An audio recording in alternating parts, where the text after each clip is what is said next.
my zone. Spend so much time alone. Riding around with my car. Trying to keep it on the true side, nigga. Laying low to play it cool now, nigga. Ass niggas on the team, I've been known to get the green ever since I was 2'5", nigga. Coop hanging out the boot, nah, nigga. Cause I ain't stunning on them. Put my whole team on so they ain't want me.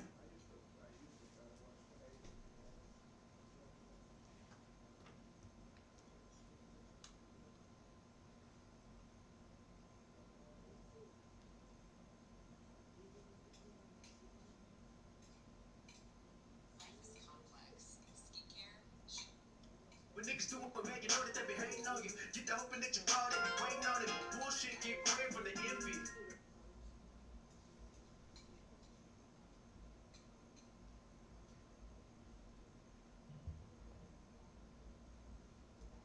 Always up on my own, don't need you all in my zone. Spend so much time alone, while I ride trap on my chrome. Always up on my own, don't need you all in my zone. Spend so much time alone, while I ride trap on my chrome. Nigga trying to eat while I duck police. Oh, family stealing from me. I'm on the phone with a pray, but white Jesus can't save me. Get him away from me. I don't know what to say. So many niggas hating me. Get him away from me. Always up on my own, don't need you all in my zone. Spend so much time alone, while I ride trap on my chrome. Always up on my own, don't need you all in my zone. Spend so much time alone, while I ride trap on my chrome. Always up on my own, don't need you all in my zone. Spend so much time alone, riding around with my cone. Always up on my own, don't need you all in my zone.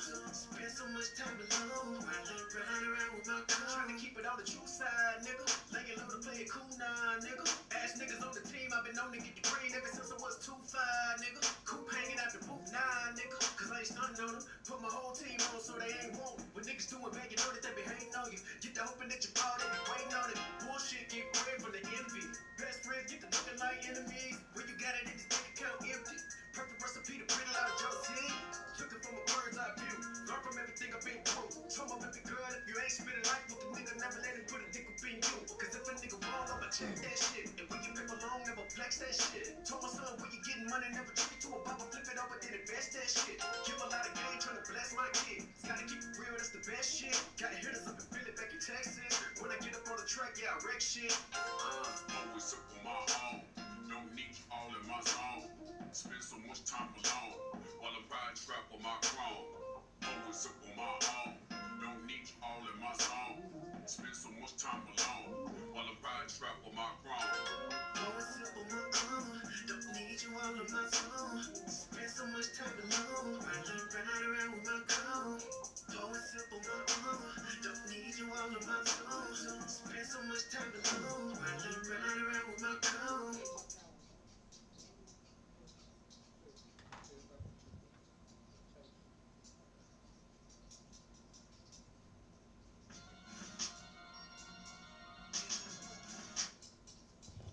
All right. Shalom Israel. We are the ISUPK up under Commander General Yohana. Y'all know what it is. Another episode of Sharpen the Sword Radio going down right here. You understand? In St. Louis. All right. If anybody want to call in, any questions, want to make a comment, you can dial 712-832-8330, and the access code is 910-1409. All right, and we of course don't forget that Commander Junior Honda is still passing out food and clothes, and it's every first and last Friday of each month, going down right here in the building from 1 p.m. to 3 p.m. at 5261 Delmar Boulevard in Suite A, St. Louis, Missouri, 63108. All right, we still here for our people. We still got food if you need it. You understand? A lot of people that lost their jobs. A lot of people is in these pantries. Hell, a lot of the pantries that closed on you. You understand? Especially the ones in the churches. The church pantries have closed, just like they service. You know, ain't no more preaching, ain't no more singing, ain't no more dancing. You understand? They done abandoned the people. All right? And if you want to text any questions, you can text them to 314-393-0430. All right, you can text questions, any comments, or whatever to that line, or you can tune in again to 712-832-8330, access code 910-1409. All right, we got a couple things to talk about. Um, the topic is that thou shalt not be a Christian preacher no more. That's right. You understand? And we're gonna show you why, man. Christian preachers, they, I can't see how their members, you know, could not see it. Just didn't believe it. You know what I mean? Didn't want to believe it. That's really the case. You just didn't want to believe that you're a filthy preacher, your Christian pastor, your bishop, your reverend, whatever you want to call him, whatever title he goes by. You just didn't want to believe that he was as horrible as he is, you know. But now you have absolutely no choice but to open up them big old crusty eyes of yours. You got to do like this when they do in the movies. You can't see, you got to do this by your, Right. you gotta, oh my God, yeah, you got to get the crust out the eye, get the crust out the corners, man. You got to wipe your face. You got to turn around. You ain't got no choice but to see it now. You know what I'm saying? Because it's right in your damn face. In the midst of a pandemic where everybody in the world is going to die. Everybody's just going to die, right? Everybody think they're going to die. Everybody's scared they're going to die. Gloves everywhere, masks everywhere, you know. And the church, left the people, man. All right? And we're going to find out, we're going to dig a little deeper into some of the things that they have been doing. All right? Well, go ahead. Give me this one. I want to start with this first one. Give me that article, Vaughn. Khan. Defiant pastor admits COVID-19 symptoms. He did what? Admits COVID-19 symptoms. Okay, this is Pastor Brian Cohen. I know everybody know that homosexual life. Sure. I know everybody knows that homo. You understand? Hey, all of them homo. Okay? But this dude turned around and know that he knew he had the coronavirus. And check this out. Keep reading. North Carolina preacher Brian Corn was heard on an audio recording stating that he had experienced symptoms of the coronavirus, including pain, shakes, and a cough. So look, he knew all along that he had the virus, man. And let's find out what this cat did. The 31-year-old preacher failed to wear a mask or any protective covering while conducting services to a packed church on Easter Sunday. He turned around and went to church and preached a filthy sermon anyway. You understand? Go ahead, Bon. Keep reading. Cohen, who is African American, strolled up and down the aisles leading prayers and songs of praise. He up and down the aisle spreading that coronavirus all over the church. You understand? Now you know when you turn around, you hooping and hollering, you got all that coming out your mouth. You understand? All that is going everywhere. And it say he's strolling up and down the aisles, man. You know he's showing off. You know he's clowning. Because it's they famous Easter Sunday. You understand? It's a famous Easter show that they have to put on to watch. And they turned around, and this cat turned around, know he got the coronavirus, and went and preached a sermon anyway. Go ahead, Abon, keep reading. The private audio circulated privately among church members and was later shared with the Daily Mail. In the recording where Corn was speaking to parishioners, he is heard stating that he tested positive for faith. He did what? Tested positive for faith. No, you tested positive for the coronavirus, dude. You understand? for no goddamn faith. What's wrong with you? Knowing that this disease is killing people. And this cat kept it quiet, then turned around and admitted it after he spit all on all the members. Right. You understand? Keep going. According to the site, their source also reported, according to Charlotte police, where he was unable to close the church. They turned around and somebody reported him, but guess what? They said it wasn't nothing they could do. Okay, keep going. North Carolina's coronavirus safety measures exclude churches from the ban on gatherings of 10 or more. Mm-hmm. Keep going. Cohen told his members that while it is okay for church members to go to the hospital if they feel ill. Now watch this. Listen to what Pastor Brian Corn, your good old preacher. Look at what he told his members to do if they feel sick, if they have to go to the hospital. Go ahead, Bob. They should not say that they go to his church. They should not say what? That they go to his church. Do you see this dude, man? This is the Christian pastor that's telling the members, hey, lie and say you don't go to this church. Don't tell them you go here. You understand? If you do get sick now, you ain't got to go if you ain't want to. Right. But if you do come on, then don't tell them you go here. Okay? Keep going. He advised them to say. Hold on. Now listen to the preacher. That's line number one. He said, don't tell them you go here. Man, I'll never turn around and tell somebody I ain't in the ISUPK. Right. You understand? They better be glad that tattoos is unlawful, because I had UPK, I had shit tatted all over me. You understand? But the shirts is just fine. They got ISUPK all over the shirt. You understand? You got your head up. Contract Salaki, someone said that the 712 call-in number, she can't hear anything with the code. The line on. Call in and check and see. Check and see if it's working real quick. Salaki about the technical difficulties. 1 second.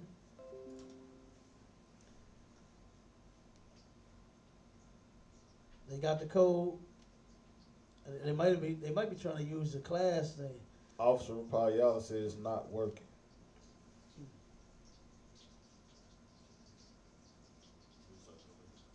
Huh? It's on? It's on. When we restart. No.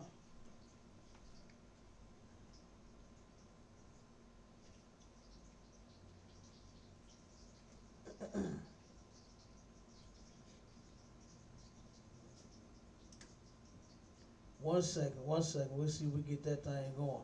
But anyway, let's get back to it.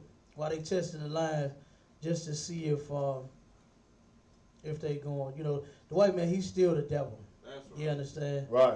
Now, this stuff has been working perfectly fine. Now we have an issue. Right. But that's all right. It ain't no sweat. Tell them they can tune in on the book. Tell them they can tune in live on Facebook until we figure that thing out, until we figure the line out. But the Christian pastor, that's line number one. You understand? He turned around and told his members to lie and say that you don't go to this church. Okay? Tell them you don't go to my church. Right now, the dude already tested positive for the COVID-19. This is your pastor, Brian Cohen. He tested positive for the coronavirus, then turned around and didn't tell the members, didn't even say anything to anybody. Went and preached a whole gay sermon and was cool with that. Salaki. Go ahead. Said he tested positive for faith. But then turned around and told them he tested positive for faith. There you go. That's line number two. You understand? He didn't tell nobody he had it. Then he turned around and said he had tested positive for faith instead of telling them that he had tested positive for COVID-19. All right? Then, now he's telling his members this. Read it, man. He advised them to say. He lied to them and told them to lie and say. Q&A mode on. That Participants may now unmute One themselves. second. Go ahead. He advised them to say that they attended a different church. He told them to lie and tell when his members go to the hospital, because he know they was going to get sick, he spread it. You understand? He knew he had the coronavirus, went to church anyway, preached a nasty sermon, then went up and down the aisle. He didn't even at least just stay on the damn on the pew. The podium. You understand? Or the stage, whatever the hell they call it in the church. Just stay up on the stage. Go ahead. Still not working. No sweat. We got them working on that line. They turned around and instead of him staying up on the stage, this dude go all up and down the aisle, spitting on all the goddamn. Now you know it'll spread more than 6 feet. They say the coronavirus can spread up to 13 feet. Right. And you know the people are sitting there running to the end just to get to the pastor and have, touch him or just to be next to him, just to be seen. Or, you know what I'm saying? Any damn thing. They want to be part of the show. So he's sitting there spreading the coronavirus to his members and told them, if you go to the hospital, lie and say you don't go to my church. Now, what kind of pastor is that? I'll never turn around and say that UPK, Commander Junior. No, I ain't with them. Turn around, take my damn headpiece off, tuck my chain in or something, tear up my shirt, put a jacket on. You gonna never hear me do that. I'm UPK for life. That's right. You understand? But this cat told his members, he told his members, now you supposed to follow Jesus, right?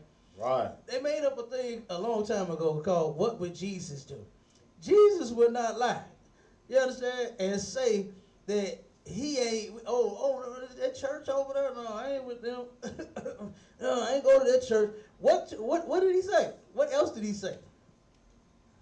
Now, I told you, if you want to go to the hospital and get checked because you're going through and your body, go ahead. Hold on. You're going through. Don't they always use that line? If you going through, no, you got COVID-19. Let's get real specific right here. This ain't just no going through. This ain't just your common cold and a runny nose. People are dying from this. How many people have died globally? Come on, 200,000, I believe it is. Over 50,000 people here in the U.S. died, and 200,000 people died globally. And I forgot how many, 2 million infected? It's over 2 million infected with the coronavirus worldwide, and this dude turned around and had it, tested positive for it, lied, said he tested positive for faith, went and spit all on his members anyway, preaching a nasty sermon on Easter, and then turned around and told them to lie if they get sick, lie and say, oh, you don't go to my church. Don't tell them that. Why? Because guess what? It's on record that he got it. You understand? And if they know he went and preached that old nasty sermon, and people get tested positive, they're gonna come get him for that. Go ahead. Corn is heard saying, but don't tell them you go to KCC. Don't tell them you go to my church. What do you say? Please tell them. Please, in Jesus' name, tell them what? You go to First Baptist Elevation or St. Matthew's Methodist Church. God, look at your preacher, man. Look at your Christian preacher. He named 2 churches to point them out and say, tell them you go to that church. You understand? Now, how disgusting is your Christian pastor, man? God damn. He is, man, they worse than cats on the block, man. You understand? He worse than cats that turn around banging for territory. You know what I'm saying? For red and blue. Right. For north and south, east and west. You know, from this street and that street. He worse than them. He turned around and lied and told his members specifically who to lie on. That's a shame, man. But that's your Christian pastor, though. Right. In the pandemic, this is what he told them to do, man. He told his members to lie. He lied. He didn't even tell them that he had it, which shows that he don't even give a damn about his members. Then turned around, went and preached a sermon anyway, okay, with a packed house. Somebody called and tried to get him to stop. They called the police on him, but they couldn't stop him. And guess what? The man turned around and said, don't tell him you go to my church if you're going through. Not that you got exposed to the COVID-19 that I gave you. Not that. But if your body is going through, You understand? Then just tell them you go to somebody else's church. What was the name of the church, up? First Baptist Elevation or St. Matthew's Methodist. Don't tell them you go to KCC. Is KCC? Kind, sir. Don't tell them you go to my church. Brian Corn is a hypocrite, man. It's disgusting as all get out. Go to the next one, Abba. Kind. This is your Christian pastor. This is your Christian pastor. You will now enter the conference. Boy, they are disgusting, man. And we're going to go over them scriptures in a minute. And we're going to show you what Christ, like for instance, a lot of people believe that Christ was just so down for everybody and just loved everybody, liked everybody. Y'all obviously do not read the Bible. You understand? Because those Christian pastors, those bishops, those reverends are the very people that Christ came up against. You understand? They are the very ones that Christ came up against. Why? Because they are the second reason. Okay? The white man being the devil, the Bible speaks of. That's the first reason that our people are in the shape that we in. And the second reason is because of these Christian preachers. By them turning around, lying to the members, telling everybody that, hey, God love you no matter what. We actually believe in that nonsense. You know, God don't love you when you're a homosexual. God don't love you when you're selling drugs. Right. God don't love you when you celebrate Easter. What they try to celebrate with a drive through. Look, the Lord didn't cancel it.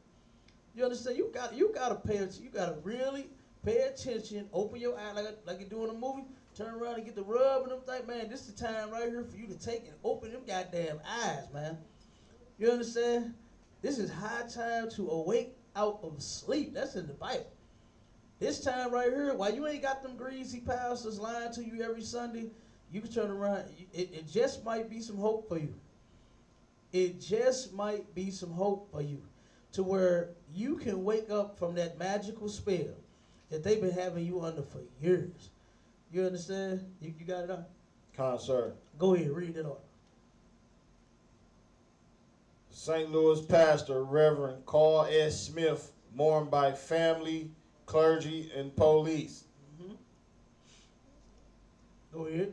When the Reverend Carl S. Smith preached his last sermon from the pulpit of New Beginning Missionary Baptist Church on March 22nd, he told members of the congregation that because of the stay-at-home orders, they might not see each other for a while. Guess what? It wasn't because of the stay-at-home order. It was because he had COVID-19. That's why he said, oh, we ain't going to see each other for a while. He knew he was about to roll. You understand? He knew he had COVID-19. And guess what? And what's so crazy about that is that these pastors knew they was finna dip. Like it hit all of a sudden, and then they just shook. They just ran, man, without even, didn't even warn their members, don't even try to help them. And the members was losing their jobs left and right.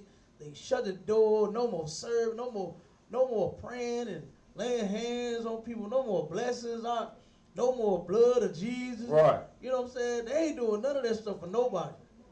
But then come back out once they see that, I ain't gonna say the coast is clear, but they like, damn, we was scared for nothing. So they turn around and come out for a while, and now they give me that money. That's the first thing out they goddamn out. Creflo Dollar starts setting up Cash App, and then everybody else starts setting up Cash App. Then everybody come out the woodwork talking about, give me that money. You know, if you unemployed, still pay your tithes. How ridiculous is that? To tell a person, to give a person with no job a bill. You know what I mean? That is ridiculous, man. They ain't got no money. Over damn near, I'm sure about 20 million now. I'm sure it's over 20 million now. Last it was 17 million. But I'm sure it was 20 million now because they telling self-employed workers that they can file unemployment now. So I'm sure it's over in 20 millions now. I'm sure way over that. You understand? To where now 20 million Christians is unemployed and the church ain't offering them no help. I mean, got on TV doing interviews and everything, shows, demanding money. you should see that your preacher don't give a goddamn about you. You understand? And this pastor right here called COVID-19. Keep going, read a little more, man. Then we jump to the next one. But he commended those who came to the service and said he understood that some stayed at home to protect themselves from the virus. But guess what? He had already had it. He already had it. He knew he had it. It's another preacher. You understand? Another Christian preacher. This pastor here is in St. Louis. All right? And it's going to be more pastors that's going to end up getting that coronavirus. You understand? You're liars. You're sinners. You're thieves. You're gay. You support homosexuality. You are against everything that God stands for. And you didn't think that the Lord was going to come see about you? Most definitely he is. And now he's at these preachers' doorstep. You had, who was that? T.D. Jakes? Was that T.D. Jakes that preached that sermon talking about some of the blood over the doorpost? That was him, wasn't it? Yeah. The blood over the door. Sorry, buddy, you ain't got no blood over your doorpost. The blood of the Lamb ain't on your doorpost. You are not protected by the Lord. You never was. You understand? You was just able to hide behind your money, because you got so goddamn much of it. I just turned around, sidebar. Pull up the next article out. I just turned around and watched a, you keep cutting up? You will now enter the conference. 1 second. Okay, no sweat. We, at Salaki about the technical difficulties. Until we figure out what's up with the line, y'all jump on Facebook and tune in from Facebook. All right, ISUPK St. Louis, ISUPK STL, Sts-Radio, either one of them. Any one of our pages, jump right on and tune on in. All right, but yeah, I turned around and watched a TV show. What the hell was that? Law and Order or something? I can't think of what it was. Salakia. But it was. Law and Order Special Victims Unit. Lord have mercy. I stand corrected. Law and Order Special Victims Unit. You understand? They turned around and had a preacher, man, that they was being investigated. One of their, I think their secretaries or their, members of the board, whatever the hell it was, the finances or whatever. And they turned around and had a bunch of money going into these young ladies' accounts. These minors. It was cashed out to these children, 14, 15-year-old little girls, $75,000 payments, $50,000 payments, all this money, right? One he paid $225,000, or either $225,000 or $250,000, and the pastor was molesting little girls, man. You understand? And this dude was saying some of the same junk that that they all say. My faith is being tested. No, dude, you are a child molester. You understand? How is somebody testing your goddamn faith? This is what God wants. This dude was talking real greasy. Talking about the Lord was with him and the Lord put him in jail to bring people out of prison. No, dude. You understand? No. You was molesting little girls and you paid them. You understand? And they all end up speaking out against them. But the point I was making with that is that these Christian preachers have been nasty like this for the longest, man. You understand? They have been doing these kind of things forever. So how do you think that they are that God is with them? How do you believe that God is with a Christian preacher and not Commander Junior Yohana? When Commander Junior Yohana has gotten brothers off of drugs, a life of crime, hell, pork, even shrimp, crab, lobster, even. You understand? When your preacher makes an excuse for it. Right. They tell you, God know your heart. You selling that dope, just bring that money in here, man. The Lord will bless you. Pay your tithes. That's what they tell the dope boy. You understand? And how do I know? Hell, that's what I was doing. You understand? I'm thinking I'm paying my tithes to the Lord to stay on the street. When at any moment I was subject to go to jail. You understand? So that right there is silly, man.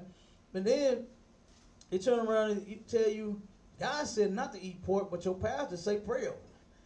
Like, your Christian pastor has forever been against the Lord. He's never been a man of God. He's never been, a follower of Christ. You understand? Never. Were they ever. You understand? Doing any of that. So you got the next one up? Come on, sir. Go ahead. Up. Nearly 3 dozen who attended Arkansas's church event test positive for coronavirus. 3 dozen church members, man. You got to see that God is not with you. Right. Like, look at what's going on. Look at before the pandemic even happened. You had how many churches that was involved in shootings to where people was running up in churches out with full guns and AKs and ARs blasting all the members. But here you protected by the blood every week. You protected by the blood of Jesus every week, but somebody run up in your goddamn church with an AK-47 and blow half the members away. Dylan Storm Roof, how many did he kill? 10? 11? What about 11? Yeah, it's about 11 members. Look, the Christians in the church so goddamn soft, they sat there and watched him reload and kill some more people. Right. This dude, it was a revolver, wasn't it? Did he have a revolver? Or was he, did he have an auto? Huh? AR, he had an AR too? Yeah, I mean, excuse me for downplaying the size guns that murderous white boys use. They always use bazookas and they'll be saying AK, Right. AR. They always come in with a big goddamn me. What's that? A Gatling gun. You know what I'm saying? That's what they come with when they go shoot up little schools with little kids in them. Boy, they got whole Gatling guns. You understand me? Where they just blasting all the little kids. You understand? So Salaki for saying revolver, I'm talking about 38, knowing that he had something bigger than that. Okay? But they actually watched this dude reload. He turned around and emptied and then started reloading, and they all just sitting there playing dead. A whole men didn't even think to try to save their life, man. You understand? That's what Christianity do to you. And that's even in the Bible. You understand? To where the Christians of our people, they said, oh man, we ain't finna go to no war. We ain't finna fight nobody. Oh, this is Sabbath. Niggas, you crazy. I'm not finna die on no day if I can help.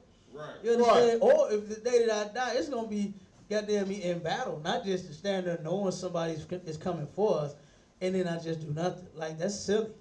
But that's the Christians, man. That's that Christian mindset. To just sit there and die. One of the victims of Dylan Storm Roof said that he sat there and watched that dude blow his grandmother's brains out. He sat there and watched him take that gun, put it at his grandma's head, and blow her damn brains out. And he said all he could do was just sit there and play dead. You didn't even think to help your grandma, man. You just sat there and save yourself. I know he living with that every single day. Like, damn, I just sat there and watched my granny get blown away, man. You know what I mean? I wouldn't be able to live with myself had I done that. Just sit there and let my people, a gunman, come in and I don't try to do something. You know? Like, come on, that's ridiculous. But that's Christianity for you. The Christian spirit is the spirit of a bitch. Right. You understand? You're homosexual, you're soft, you just want to love every goddamn body, especially the people that don't even love you. These people that we talking about, the oppressors of our people, don't love us at all. So why are you trying to give them love in return? But then turn around and will swear up and down and vow to never give your love to a black man or to a black woman. You understand? Because they so horrible. You know, you turn around and look at your own brother and sister and say, you know what? Nah, them niggas, they be tripping, man. I ain't getting down with them. But white people, oh, I'll go deal with them because they treat me a lot better. Right. You know what I mean? I got a cousin of mine that, I'm going to say almost when I first got into the truth. He got on a Facebook post, and man, we was going at it back and forth. And he turned around, man, white people, his daddy is a Judite, and his mother is an Edomite. And he, oh man, white people did more for me than black people ever did. This and that. They always help me and they don't do this for me. And white people that for me and black people they always hate me. And I'm like, look, cuz you old. You know what I'm saying? Them people that you think love you and did something for you, they hate you too. You understand? You might have a problem with your people, but those people hate you for sure, and they gonna show you. And I'll be damned. I saw it, and I ain't even say that. I ain't even say nothing to him. I saw it posted. damn, white people ain't shit. I saw the post. You know what I'm saying? He said white people really do hate black people. He had to go through that. You understand? And that's a shame that that's how we have to learn. That's how we learn best. Is by having to actually go through it. When that is a dumb way to learn. How about just listen? Does a nigger think about that? Right. Does a nigger just say, you know what? I think I'm gonna listen to them guys. That what they call us Power Rangers. They be dressed like Power Rangers, man. They be on them corners. You understand? When they say that the white man is the devil and they hate us and they've been doing this and doing that, you know what? I think I'm gonna just listen to them and stay away from them people. No, you got to have one for a friend. You got to bring one in your house. You understand? I had a sister hit me up. I don't know if I can't remember if she was in a fake group or not or what, but I know she wasn't in the UPK. But the sister said, man, my husband keep bringing these devils in our house. And they coming on to me. He ain't saying, I mean, this is a call for counsel. She called the UPK for counsel. And she was talking about how her man was letting them devils in their house. The man, the goddamn, I don't know if it was the same devil or a different devil. I can't remember the whole story. But she said that they kept coming on to her, kept making passes. And he's sitting right there. Ain't said a word. I said, good goddamn night. I know that couldn't have been none of my brothers. All they had to do was call me and I'm there. Right. You know what I'm saying? Oh, you got somebody, what, you got a bug in your house? You need some raid? Oh, I got you. Okay. I've been over there quick, fast, and in a hurry. You understand? But yeah, but that's what they going through in them other groups. Right. You understand? They ain't going through that in here. Not the UPK. Well, go ahead, read a little bit of that article, Bob. Concert. Nearly 36 people who attended a recent children's event at a church in Arkansas has tested positive for the coronavirus. Man, you just don't get it, dude. You understand? You just don't get it. The Lord is not with your church service. He never was with them. You understand? He's sick of it, man. He's sick of you going to sing them nasty songs by all them nasty homosexuals and lesbians. He's tired of you putting on them same whack-ass programs for these kids. And all they got to do, our children just have to come in here and learn the truth. They can understand it. You understand? They will be able to understand it. Because all my brothers and sisters, as I was watching them teach their kids, guess what? Their kids understood it. And guess where they at? In the truth. Not eating pork. Not celebrating their birthday. Don't even give a damn about it. My kids, I did the same thing that I saw my brothers teaching everybody else. I taught them the same thing. And guess what? My kids, they don't give it. They ain't asked me for not one birthday gift. They ain't asked me for not one Christmas gift. Right. They ain't missed nothing. Right. You understand? Again, I had them up at 2 o'clock in the morning talking about, Daddy, I want this. You understand?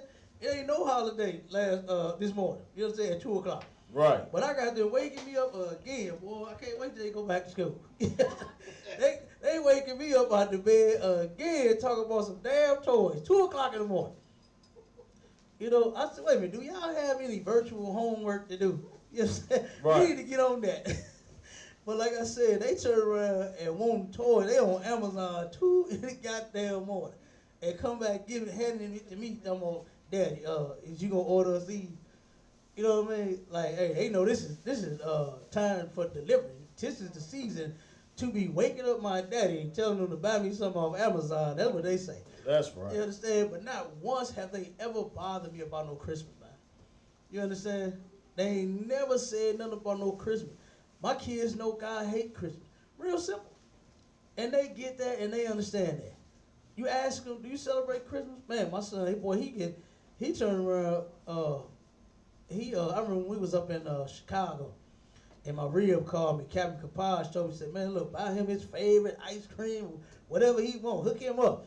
He turned around, he said, I think he was about 4 at this time.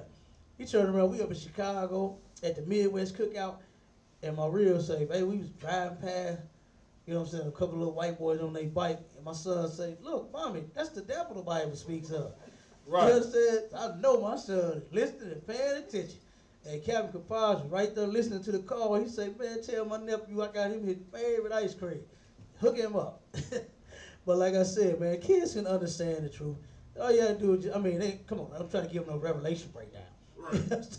Don't try to give them all of that. But they will understand, man. If you break it down to a child real nice and simple, they'll get it. Like I said, I follow the same thing that my brothers was teaching their kids. And guess what? And they got it. They understand it. You know, all my kids know that we don't celebrate no holidays. You want a gift, just ask for. You want a toy, just ask for it. You can have a toy. And whenever I buy you a toy, you can get you one. And hell, they want toys all month long. Right. Damn, so how can you wait for Christmas? You know what I'm saying? They want something every day. Right. Damn. And then look, all they doing is sitting on YouTube and watching commercials all day now. So they want something twice a day now. You understand? So like I said, man, it ain't Christianity. I mean, you should be able to see by now that the Lord is not with your children's programs either. How you going? It's just a program for the kids. And then guess what? The kids got COVID-19. Like, come on. What else the Lord got to do? The Lord is coming up against everything that you love that he hates. The pork plant closed. 300 people? Was it 300 people? 300 workers exposed to COVID, got the COVID-19 and spread it all in the meat.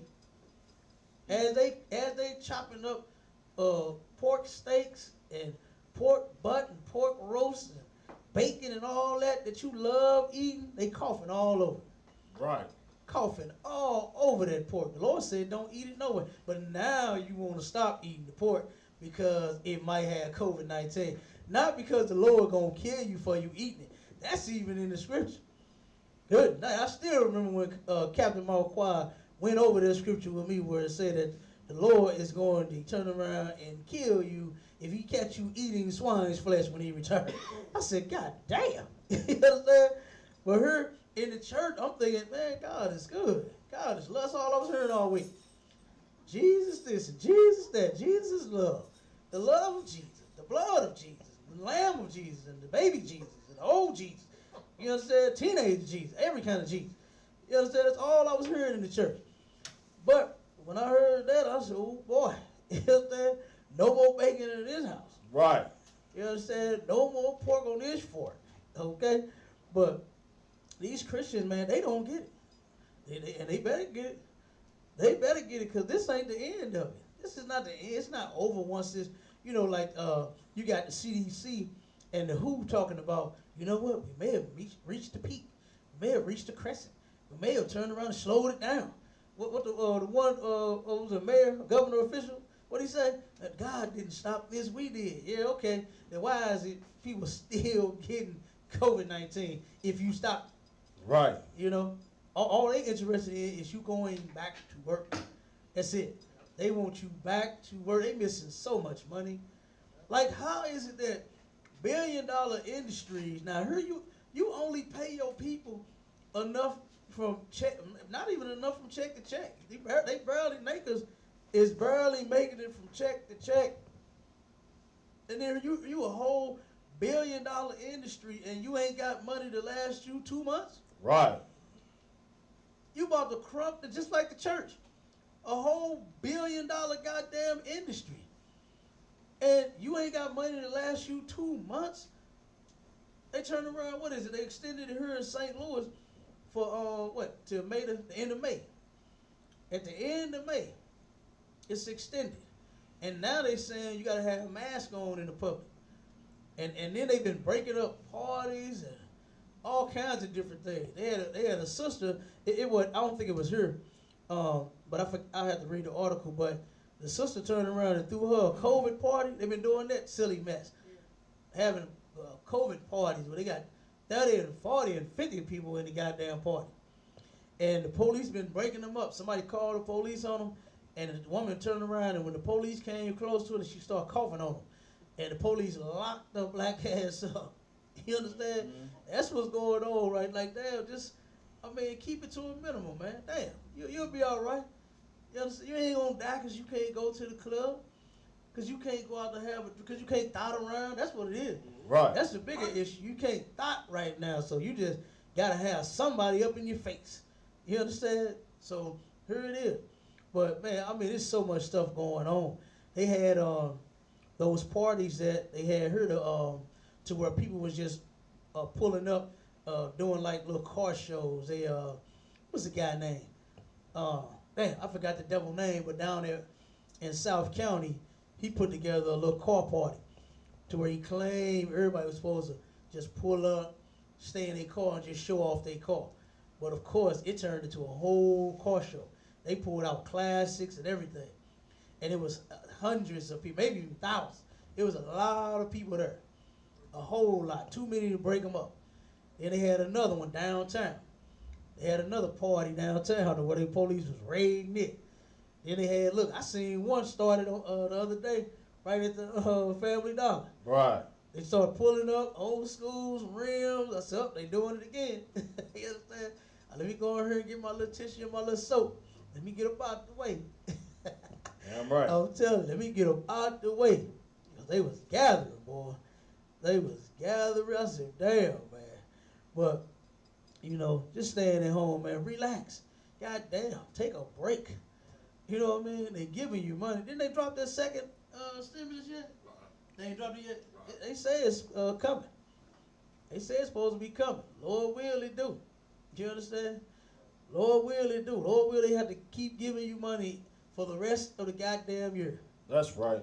Lord will they have to give blacks, Hispanics, and Native Indians money for the rest of the year.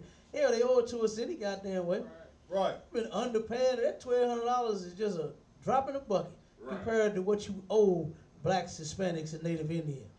Let's not even talk about that acre and that mule that they refused to pay.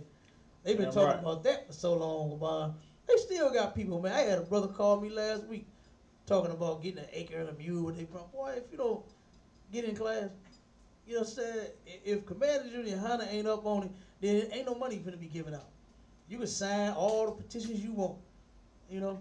But yeah, man, they turn around, and these people who got the COVID-19, they was having a little innocent church program for the children. And look at what happened. You got exposed to COVID-19. Over 3 dozen members. God. Over 3 dozen members. That's just for now. That ain't the total. That ain't the total number. Because you know it's steady rising. Go ahead, Bob. Read a little more. Downship, a deacon at First Assembly of God Church in Greer's Ferry, about 75 miles north of Little Rock, told the Arkansas Democrat Gazette that 34 people who attended the event in early March at the Cleburne County Church had tested positive for the coronavirus,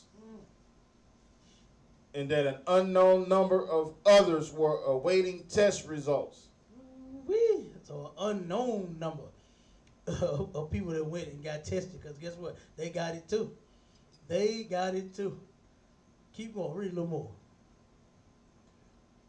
Danielle McNeil, a spokesperson for the Arkansas Department of Health, said a number of coronavirus cases have been associated with a church in Cleburne County, which she did not identify. So a whole bunch of people have been getting coronavirus from some of them churches. You understand? Like, what is it going to take for you to understand that, guess what? When this is all over and they say it's safe to go back outside, you better not go back to church.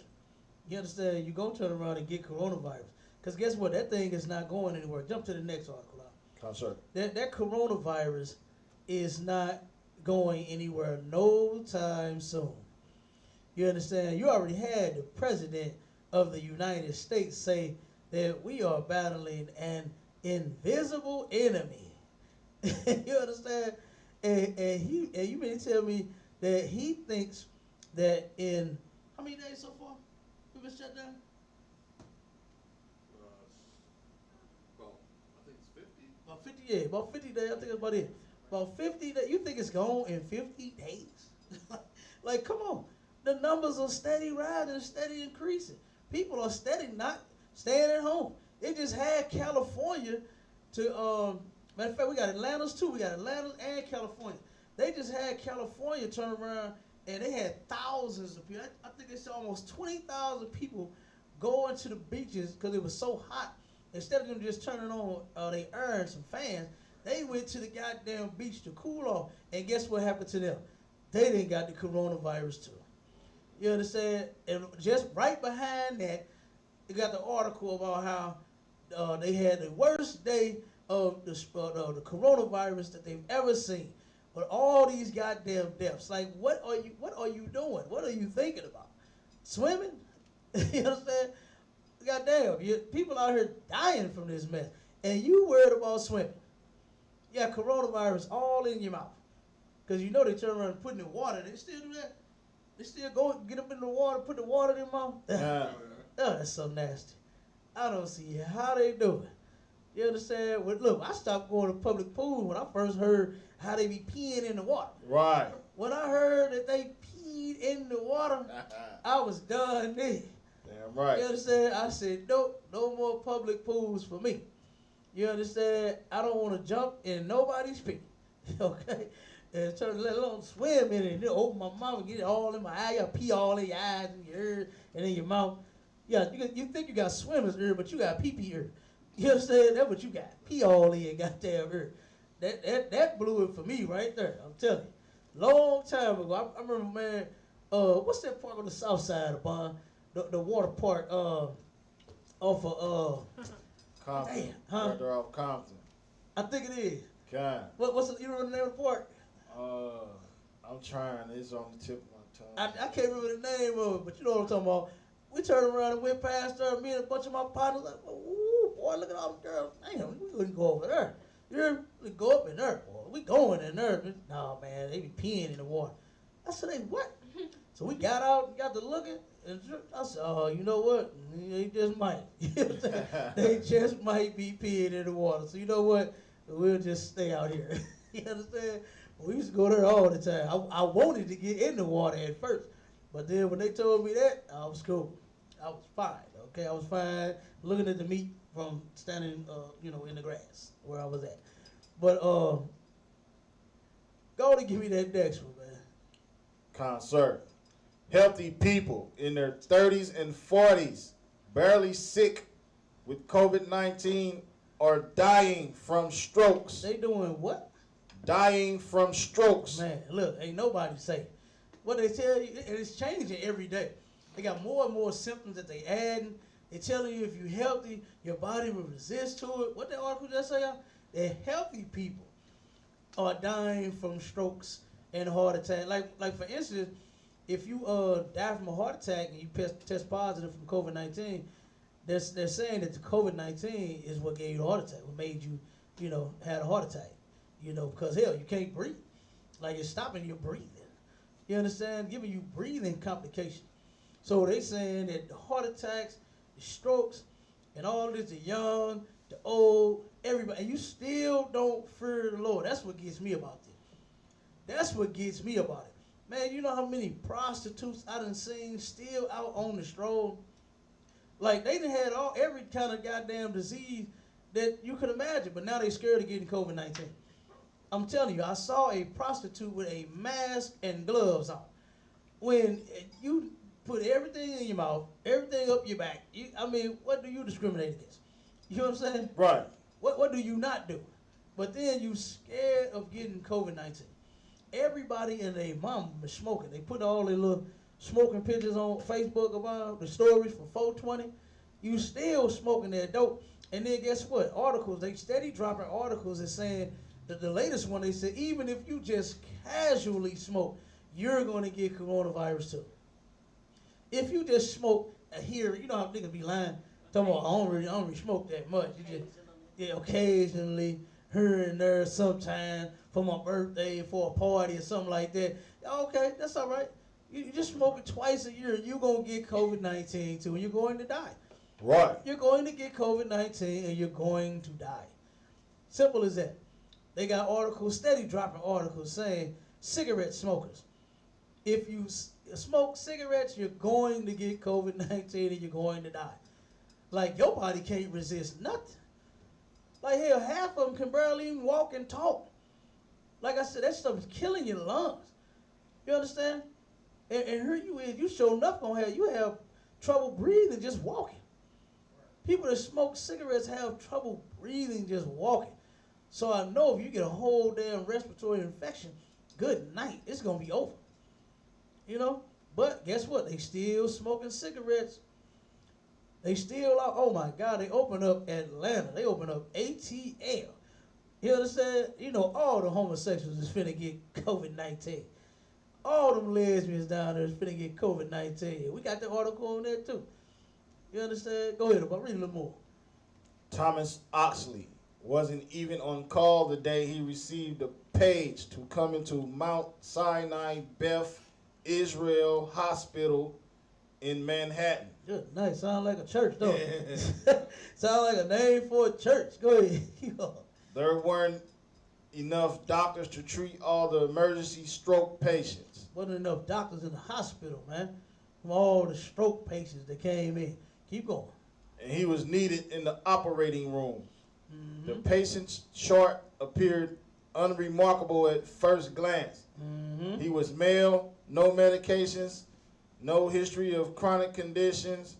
He had been feeling fine, hanging out at home during the lockdown like the rest of America, when suddenly he had trouble talking and moving the right side of his body. Mm-hmm. Imaging showed a large blockage on the left side of his head. Okay, stop right there. Jump to the next one real quick. Now, notice what they said was he was sitting at home. This man was at home and still got exposed. You understand? There was a white woman that she was at home. How many weeks was it? 3? She was at home 3 to almost 4 weeks. She didn't go nowhere, and she still got COVID-19. And you still do not believe that the Lord is doing this. Like, how on earth does something just go global? You understand? Like all the other diseases that we done had that went global. This ain't just coincidence. This ain't nothing that, you know what I'm saying, that, what they say, the conspiracy theorists, that the white man and concoct in a goddamn lab. Stop fooling yourself.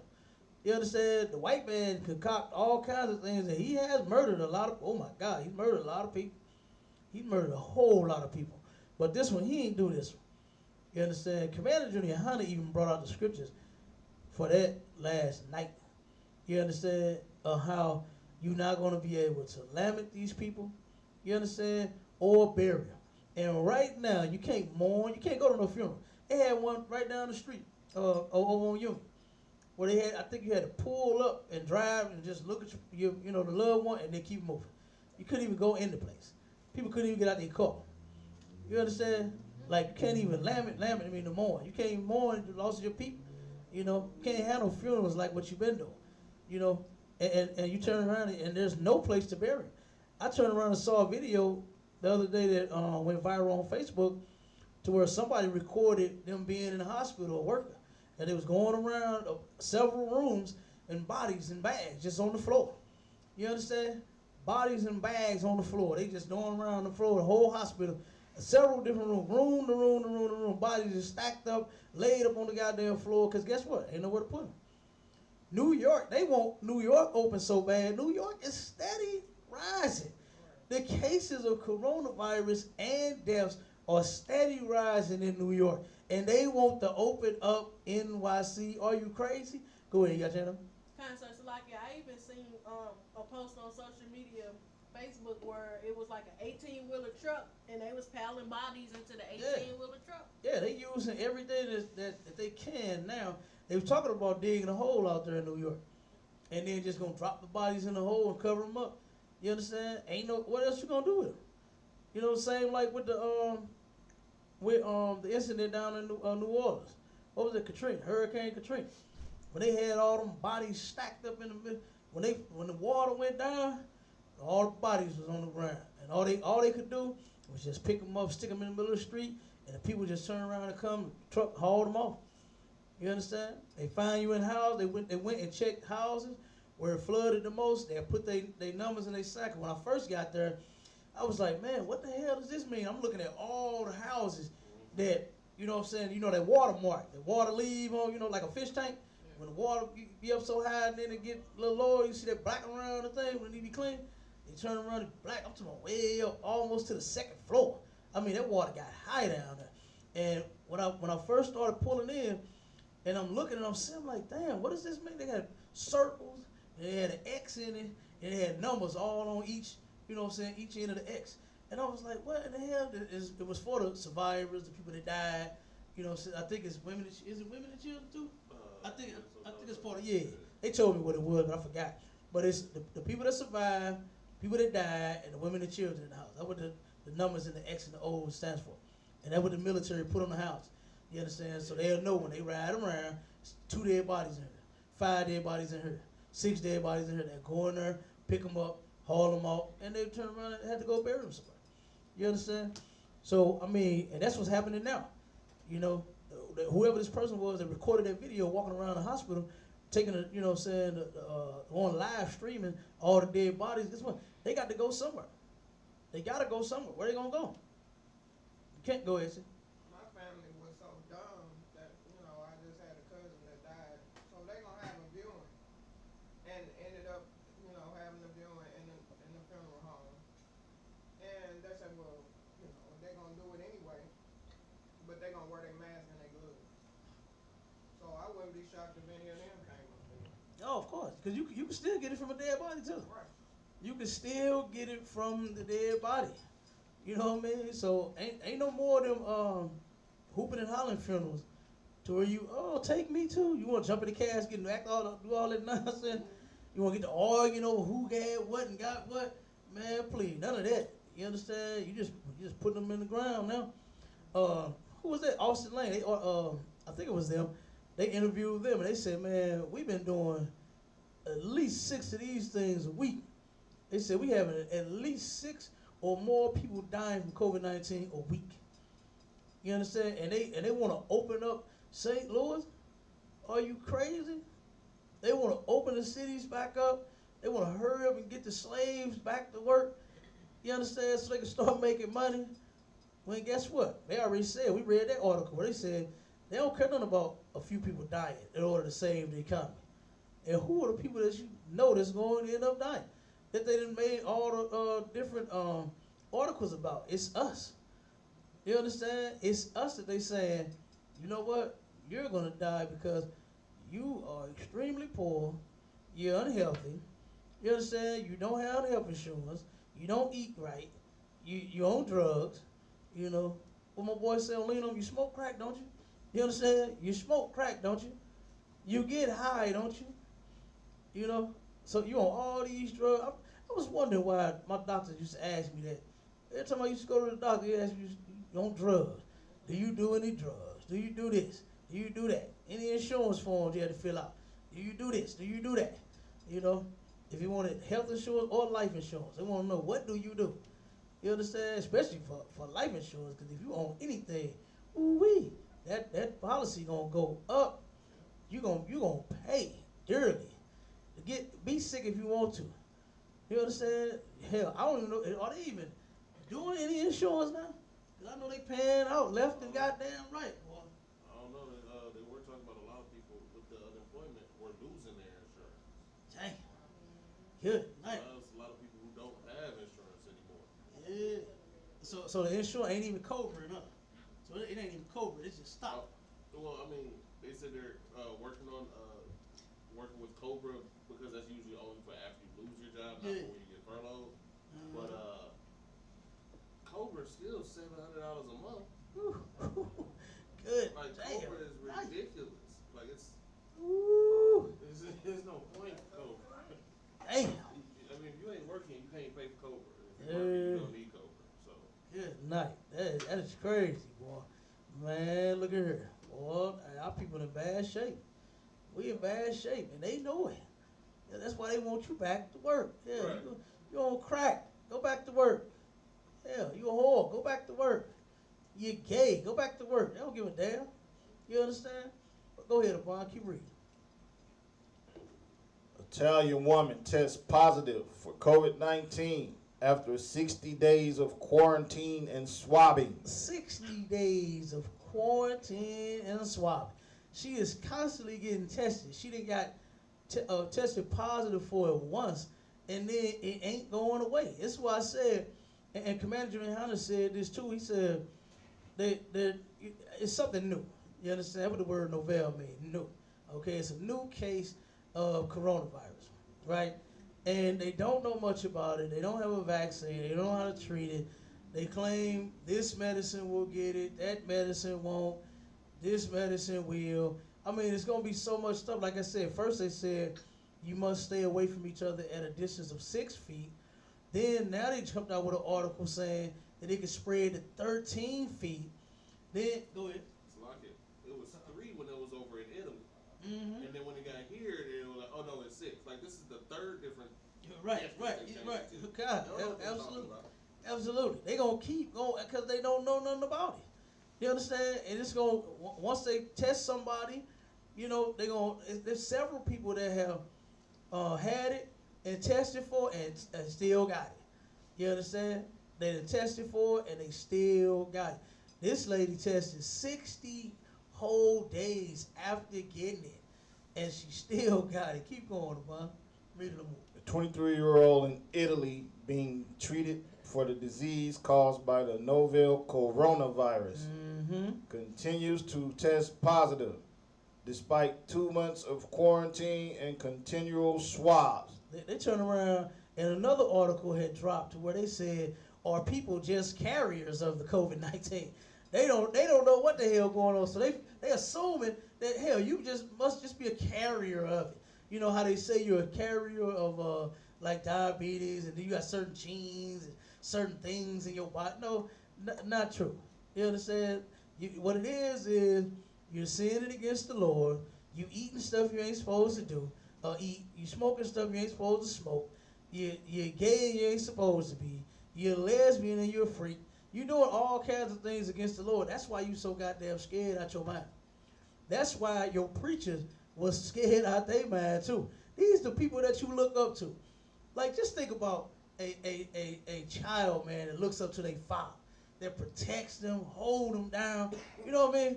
When they can run to their daddy, they get scared. Daddy, something in my room. You understand? They get scared. They run to their daddy. Daddy, he's picking on me. My kids do that all day and all night. Daddy, he being mean. She being mean. My kids, boy, look, all y'all finna get a whooping. You understand? And you gonna go to bed if y'all don't stop. But they turn around. Just think of kids going to their daddy and the daddy don't protect them no more. Like, just think about that. The church, the people actually look up to them old nasty ass gay preachers. Like, how you looking up to them sissies anyway? You know what I mean? How you looking up to these homosexuals, Obama? How do people look up to these guys and look at what they just did? Just burnt out on all of them. And then come back screaming for some money. Talking about the church can't survive. Hell, your people is the ones that can't survive now. Why you ain't worried about them? Why you ain't trying to send some relief to them?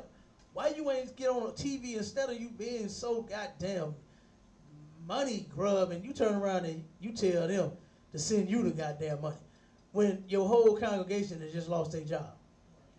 Everybody in your church done lost their damn job. And here, you the one they looked up to and you done burnt out and left them. Like, man, I'm telling you, if not, now is the time that every ISUPK school should be flooded with members. Right. There should be people, they should come in and say, you know what, y'all breaking the damn order. Everybody is stacked on top of each other. You understand? Instead of 6 feet apart like what you're supposed to be. We supposed to be piled up, but guess what? I guess they still got hope. They still got hope. I remember Captain Malquad kept telling me that all the time. He said, man, he said, you'll be surprised how our people still have hope in America. They really believe that this place is the place of all places. And this place is going to survive forever. It cannot. It cannot. No evil kingdom lasts forever. The Lord is going to destroy it. And the Lord then took in 50 short days. The oil went upside down. What Commander General Hunter said was now 40 cents a barrel? Or negative 40? Negative 40 a barrel. When here they is charging you $5 goddamn dollars. And you know, they was charging gas in Korea had been $5 since I was in high school. You know what I mean? When I was in high school, boy, $5 boy get you damn near fill up. You know what I'm saying? You just fill up on $5, boy. Hey, everybody needed a ride, man. I give you gas money, bro. All right, man, come on. And you give a nigga $5, throw it in his tank, boy, he rolling all day.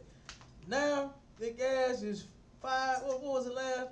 Four something. Oh my God, 4.49. I think the top was. Ooh wee. You know what I'm saying? Where you riding around with gas like that? You barely going anywhere. Salakia. Go ahead. I seen a brother in the school make a post about in another state how theirs was like 125, 150. It was like only the devil will make the gas this cheap and then tell you to stay in the house. Right. God, absolutely. You turn around, you know you ain't going no goddamn where. Stay at home. As soon as he turn around, it's over, right back up. You understand? Right back up. They gonna make the slaves pay. They gonna make the slaves pay for this. You understand? While brothers and sisters is not gearing themselves for what's to come, they better. You better come up in here, this one body, and come together. Because you're going to need after this. This ain't over. You understand? It ain't over. Jump to the next one, Upon. Jump to the next one. That devil, she ain't did nothing. She just sick, and she's going to die with coronavirus. Simple as that. You understand? Simple as that.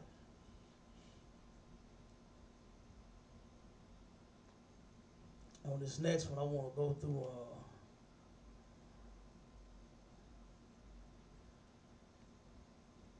I don't think we have to go through too much.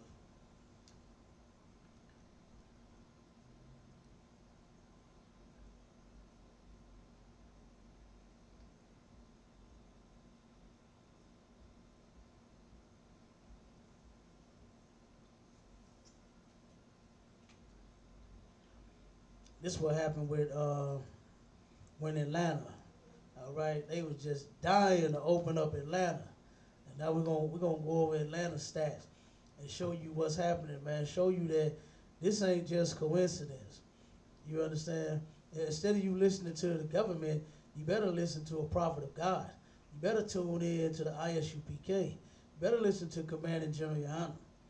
You understand? 'Cause this thing is not over, man. You understand? It's so sad. It's in the scriptures to where we're gonna pull that too. I'm gonna just say the scriptures for once we done. You got it out. Con. Go ahead, read it for me. Latest Atlanta coronavirus news. Georgia's COVID-19 death tolls rises to 881. They couldn't wait until they opened up. They were so desperate to open. They're gonna say, "Yeah, we're gonna open up Atlanta first." Yeah, all the sissies is out. All right, and let's see what happens.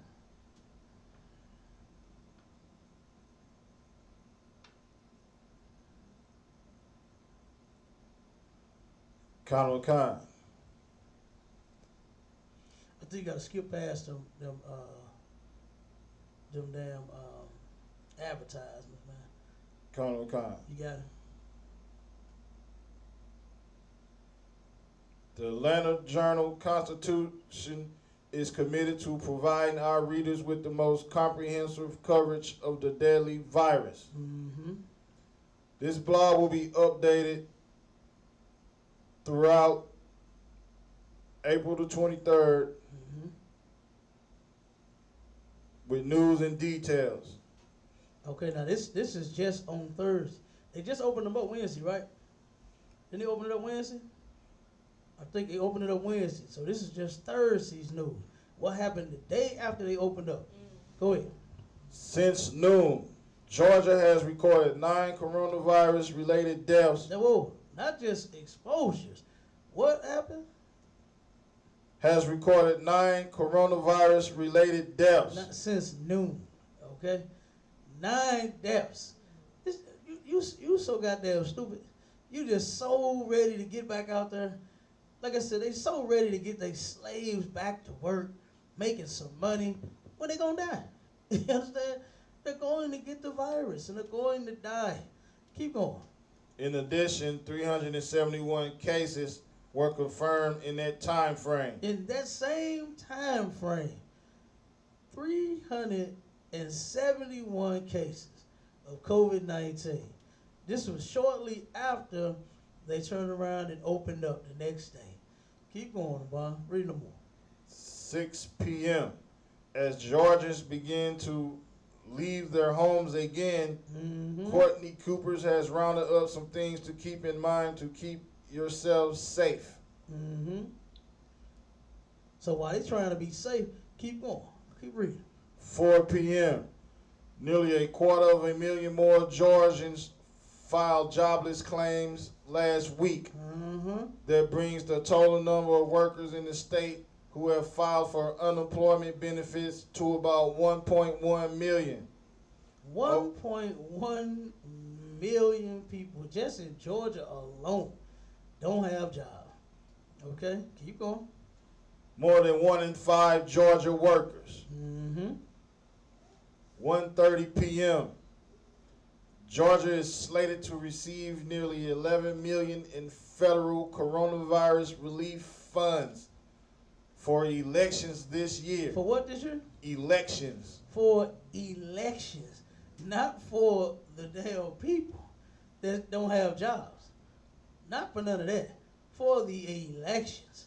Like, who gives a goddamn about a president right about now? Trump told everybody to go on and inject bleach. Did he say bleach? Kind. Yeah, he said just inject some bleach, man. That way we can stop this. That way you'll be all right. Like, I mean, this dude is so dumb. I thought George Bush was dumb, choking on pretzels, but this guy takes the cake. Go ahead. Inject like orally or like with a needle. It don't even matter. Inject is still gonna be in you, whether you shoot it in you, whether you Saliva. swallow it in you. It don't matter. Go ahead. People been drinking it and injecting it. Ain't no telling. They probably have. Cause I've heard like people bathe in it, like a cap of bleach. You bathe in it. I've heard people doing that for Doctors tell you. Doctors it's recommend a it. skin disease Right, that right. uh-huh. Eczema. Eczema is something else too. I forgot the name of it. But yeah, MRSA? that I mean, huh? MRSA. Who? MRSA. Bertha. No, I know Bertha. Huh? I What you say? said MRSA. MERCA. Oh, Mercer. Oh, I thought you told Bertha. I know her. She cool. Yes. Mercer. I don't know. I don't know the name. I can't remember, but it's something else. I think they said that you could bathe and bleach for to help. Whatever little thing. Yeah, I mean, but not like drown yourself in like. They talking about like a cap tube full. You know what I'm saying? A couple of cap full, not just like the whole thing. I ain't drinking no bleach at all. I'm not injecting no. I mean, hell, as matter of fact, at one point, kids was drinking hand sanitizer, getting drunk. All right. You know what I'm saying? Off the ones that got that 60 or 90%, 60 on up, they was drinking it, and they was getting drunk off of it. So I mean, damn, if that's gonna help, yeah, they help you get drunk if you ain't got no liquor. You know what I mean? Like that's the only thing I can think of. But you just come on, man. That was just stupid as hell. There's no cure. There is no cure. You understand? They claim, what's that medicine? Lupus medicine. Chlora for some kind of messed up name. It sounds like bleach. You understand? But but it ain't. It's some type of pill that help with lupus. They claim that will help with the symptoms. They claim vitamin C and what else? They claim the sunlight. They claim that if it's exposed in the sun, it'll die in 2 minutes. Saunas. Huh? Saunas. Yeah, they claim that'll happen. What else they claim? They got all kinds of claims out, but guess it ain't stopping it. Right. You understand? Like, I don't give a damn how much orange juice you drink. You understand? The Lord is causing this disease. And if you're going to get it, you're going to get it.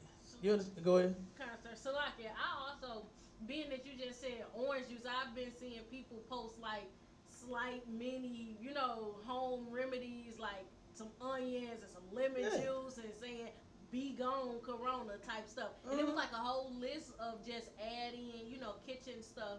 It's talking about be gone corona. Yeah. If that's the case, I had a sister in the store tell me one time when I was in there. She told me ginger cured it. Lady, if that's the case, there would be no ginger in the world. You understand? All the ginger would be gone, not the goddamn toilet tissue. You understand? They had one dude, how much tissue did he buy? Was it $10,000? He bought over $10,000 worth of toilet tissue, and then tried to get a refund. Boy, is you crazy? Boy, if you gonna refund your ass or nothing, you bought that. You understand? Now you finna have to take a loss, cause you gonna have to sell it in the hood. Now you know niggas ain't finna buy. Nigga. I get 3 for 10. That's all I got. You know, they gonna hustle. He gonna get hustled out that tissue wherever he try to sell it. Oh, devil, being greedy.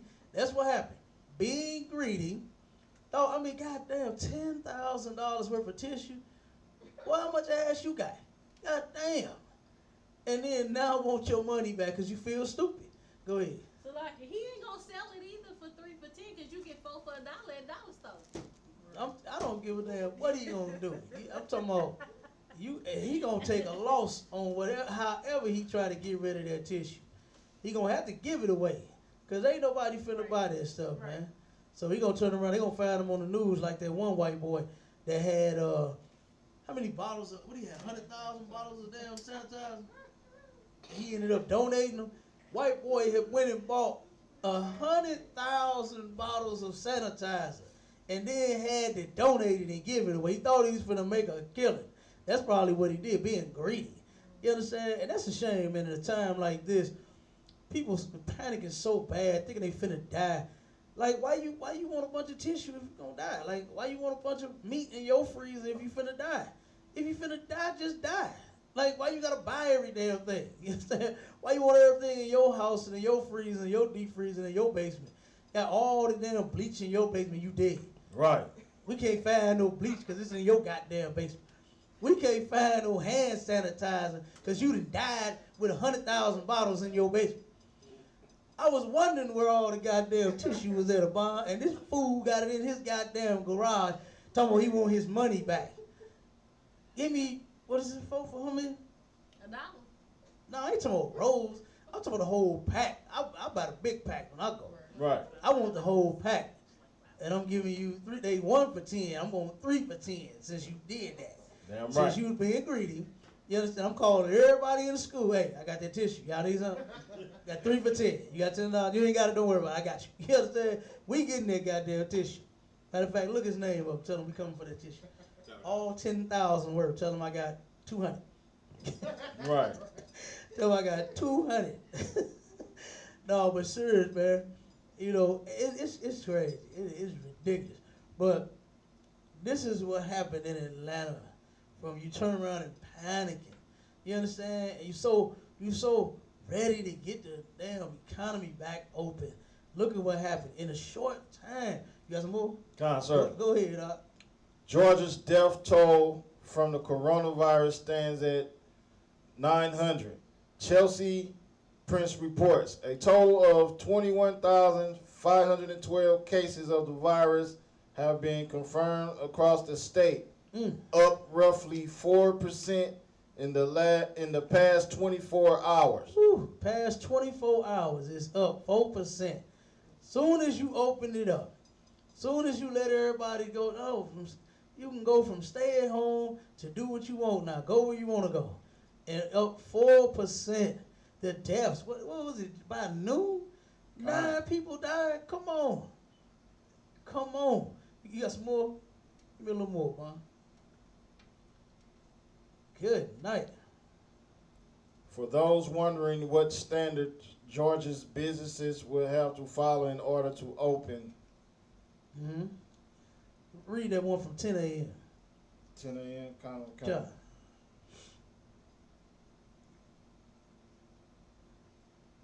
Since they were so worried about sending 11 million for the election, let's see what happened to one of the goddamn candidates. Let's see what happened to one of the candidates. This is what happens when you care more about money and your politics than you do your people. You understand? Because America has always been that type of place. They care more about that money. You ain't got Sir. Go ahead, Ward. A Fulton County elections employee has died from COVID-19. Keep going. And a voter registration manager was hospitalized. Now look, now the Lord is totally against you voting too. You understand? Now here it is, they send 11 mil out to help the election instead of helping the people. And look, now the people that's part of the election is dying. The candidates is dying. You understand? Come on, man. Keep going. Kind. Read that one from 945. For those wondering what standards Georgia businesses will have to follow in order to open. It's like read the times on it too. So that way people can see that it's a timeline, that this is happening all in a day. You understand? It's happening all in one day. Go ahead, Word. 945. For those wondering what standards Georgia businesses will have to follow in order to open, Stephanie Toon has gathered some general guidelines being considered Mm-hmm. and the rules that barbershops and salons will follow once open. Okay, keep going. 9 a.m. DeKalb County has installed a pair of absentee ballot drop boxes, giving voters a contact-free option for submitting their votes ahead of June's primary election. Now, do you see how evil these people are?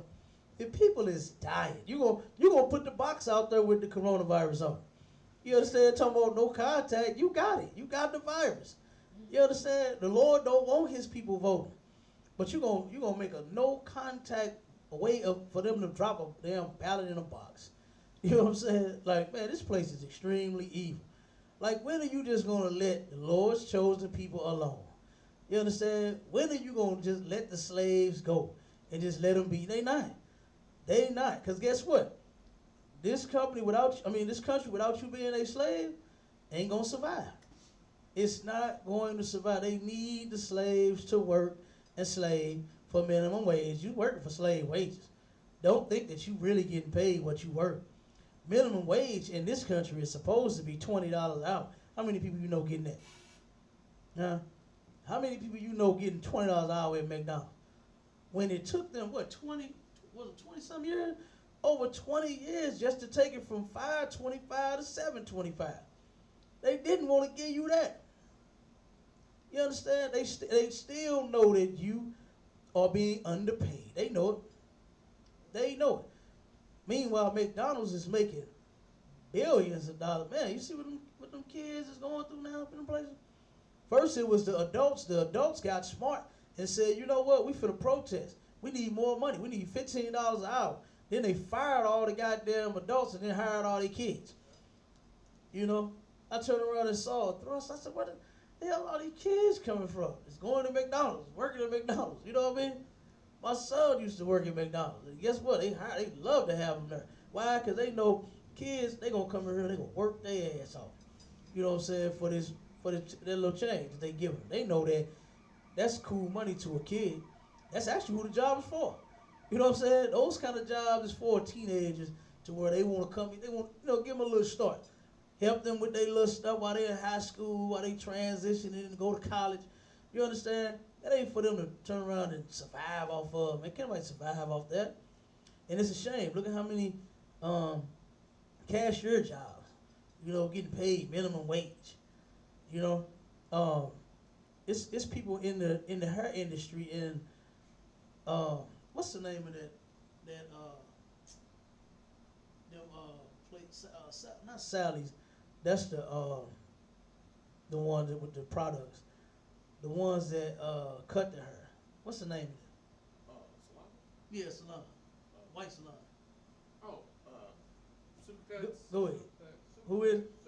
Supercuts. Matter of fact, that's the one. What's the other one name?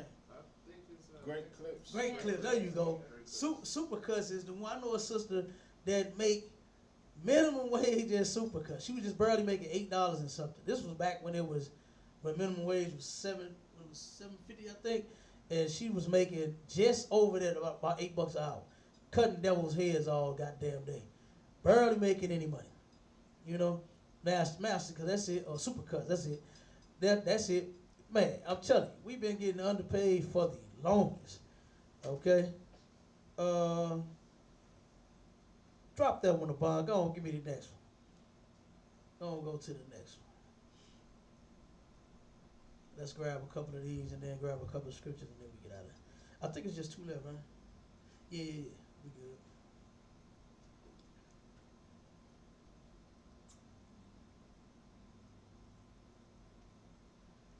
Jump to the next one. Coronavirus update.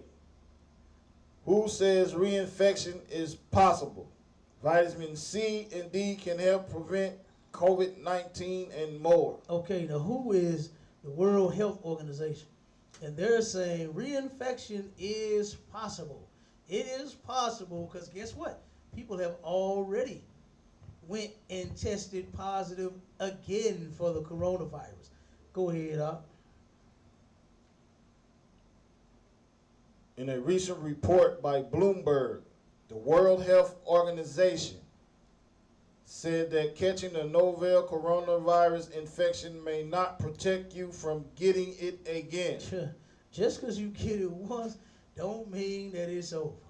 You understand? You just might get it again. All right? Keep going. There is currently no evidence that people who have recovered from COVID-19 and have antibodies are protected from a second infection. Mm-hmm. Keep going. This comes after some government officials suggested that those who have survived the viral infection will be given an immunity passport or a risk-free certificate that will allow them to return to work or even travel. So a lot of people thinking that this is your ticket. Say, oh, I got it, I survived it, so I'm straight. It don't mean that at all. Right. You understand? Don't, like I said, what you gotta understand is that the Lord is doing this, and guess what? It ain't gonna stop until He's satisfied. You understand? That's what you gotta know. All right, the Lord is disgusted with this place, and who knows how long this thing is gonna. The professionals, the different doctors, the different groups, the CDC, the WHO, and everybody is expected for this thing to go all year. That's what they are anticipating. They're anticipating that the coronavirus is going to be around for at least the rest of this year. And ain't no telling, probably longer than that. How long was SARS? Remember, 2 years? Did it hit like 2 years or 4?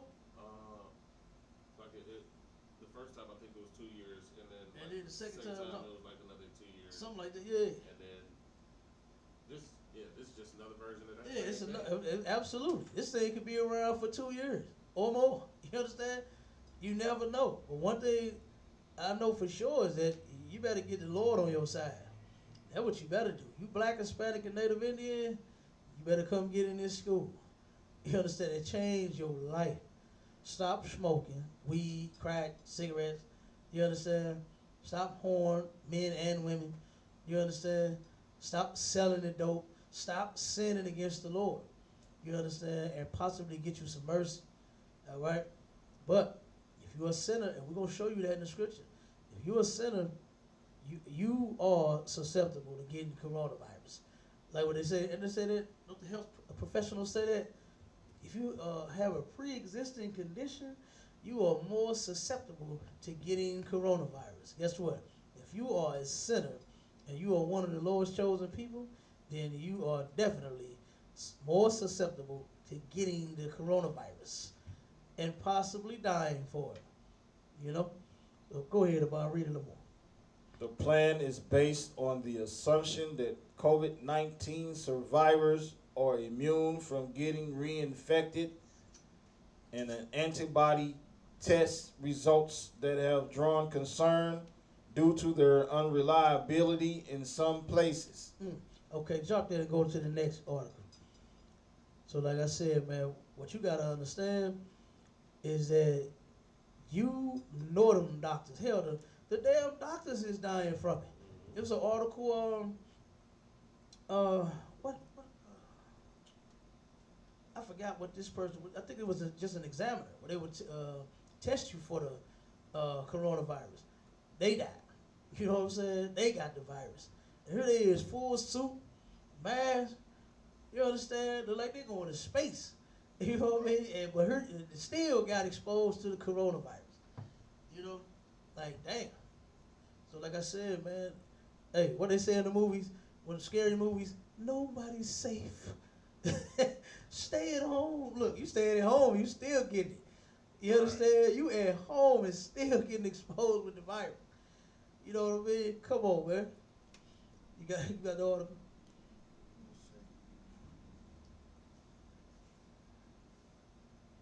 Sir, it's not letting me click on the last one. The last-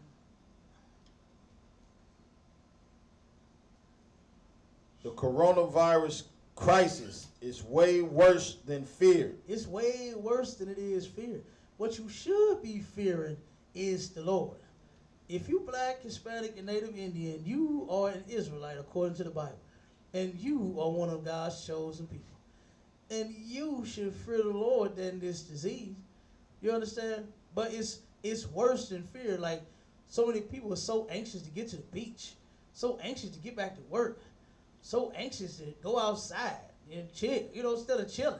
You know what I mean? Chill, relax, be at home. Instead, they arguing, they fighting. They had a goddamn. Matter of fact, the other day I went to the damn Dollar Tree to get some more stuff we needed here for the school, and goddamn sister that worked at Dollar Tree to call the police on her son. Got the boy and the police, drug him up to the job and all this man up at the store, man. You understand? He done left the house when he wasn't supposed to.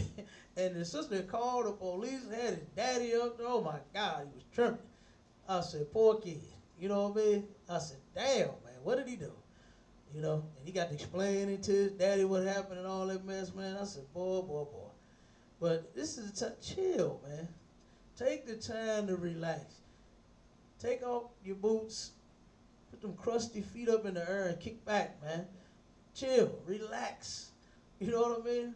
And we've been slaving for a long time. I don't know who in the hell is trying to hurry up and get back to work. You know what I mean? I mean, damn, I know you need the cash. I know you do. We all do. But god damn, take a break. You know what I'm saying? Lay back. Chill, man. Get your mind right. Come to class. Hear what these priests and prophets is talking about. You understand? Get your life straight.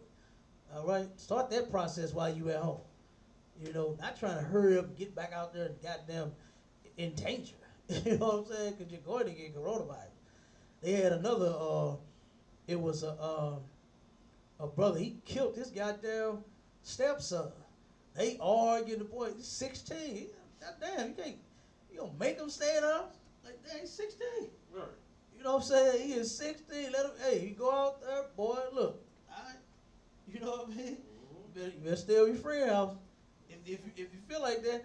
But damn, he came back, got into it with the family, the goddamn, the stepfather killed him, shot him. Shot him dead. Like, this is what's going on, man. And then they had the professionals trying to weigh it out, saying what the kids feel, parents feel 15 times worse than that. Saying that, yeah, you frustrated for staying in the house, but look at your parents. It's way up, man, the hell with that. You understand? If you come in here and, damn, you up under righteous men, like, why you losing your mind? You understand? Why you losing your cool? Why you fighting and arguing with your family? It's a time to come together, right? Time to get closer. You understand? Me and my brothers ain't arguing and fighting. My sisters, we ain't arguing and fighting. We chilling. You understand? It's a bad situation and we making the best of it. Ain't that what they say? Right. Make the best of a bad situation. That's how you do this. Not argue and fight with each other. Right. And then the sister at Dollar Tree knew the brother that was standing in front of me, and she got to dropping the whole story on him. You know what I mean? Drop the whole story on the brother. Right there in the store. Enter the conference. I said, damn. But go ahead, Amon. Read no more. It's deflating, but it would be derelict to ignore the hope of anything approximating normal in the coming months. And Good probably night. well beyond is gone. And guess what? It would be stupid for you to think that everything is finna get normal in just a month or two. No, you're going to be on alert for a long time. You understand? Go ahead, Amon. Keep reading. Why it matters.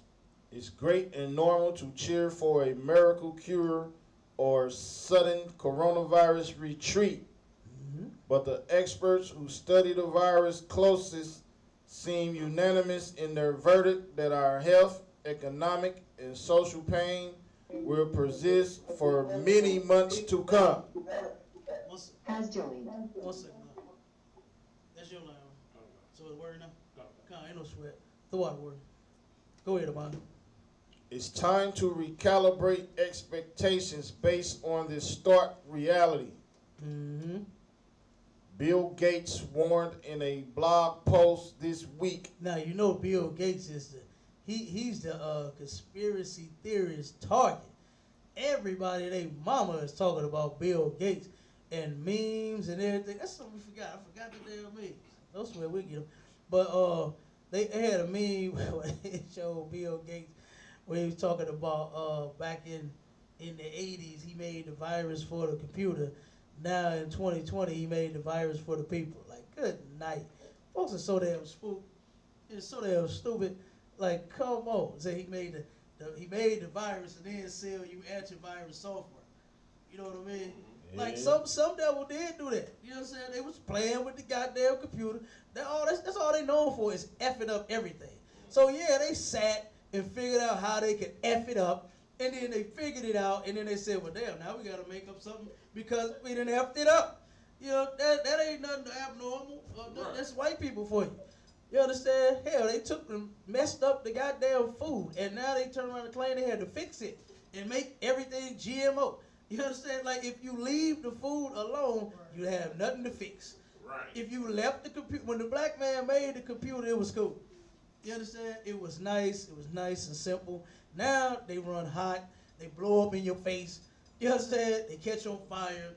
They gonna cost you if you don't have the damn software downloaded and all this and all that. You're gonna be in a pain, have to get a new computer because they ain't gonna warranty it. I mean, the devil have messed up the entire earth. You understand? Like, damn, what hasn't he effed up? He effed up everything. Everything was cool until he put his nasty hands on it. Got the water. The water was just fine. Nice and clear.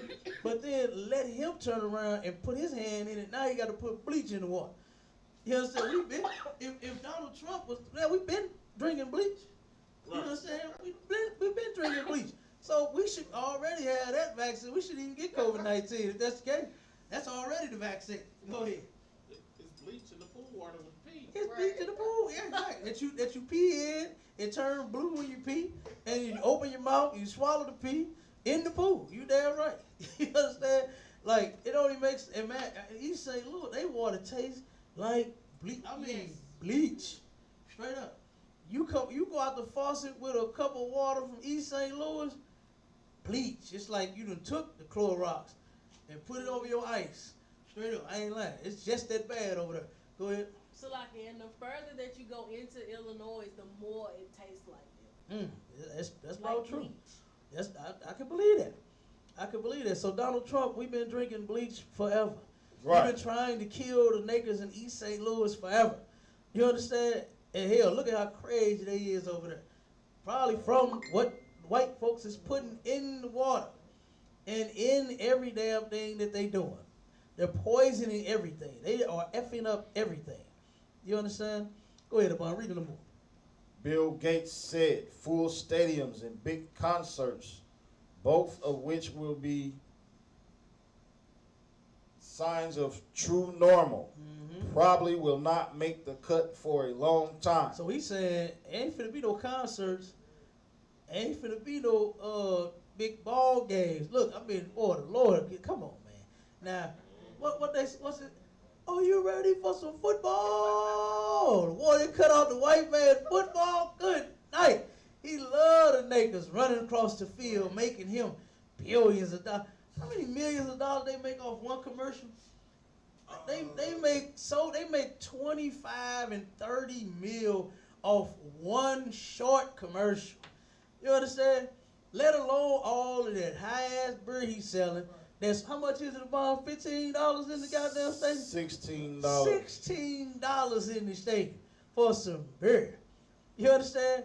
The damn popcorn is about what, $6? Ain't the popcorn about $6 now? You get the people sitting out in front of Walmart give you the big bag for $1. You understand?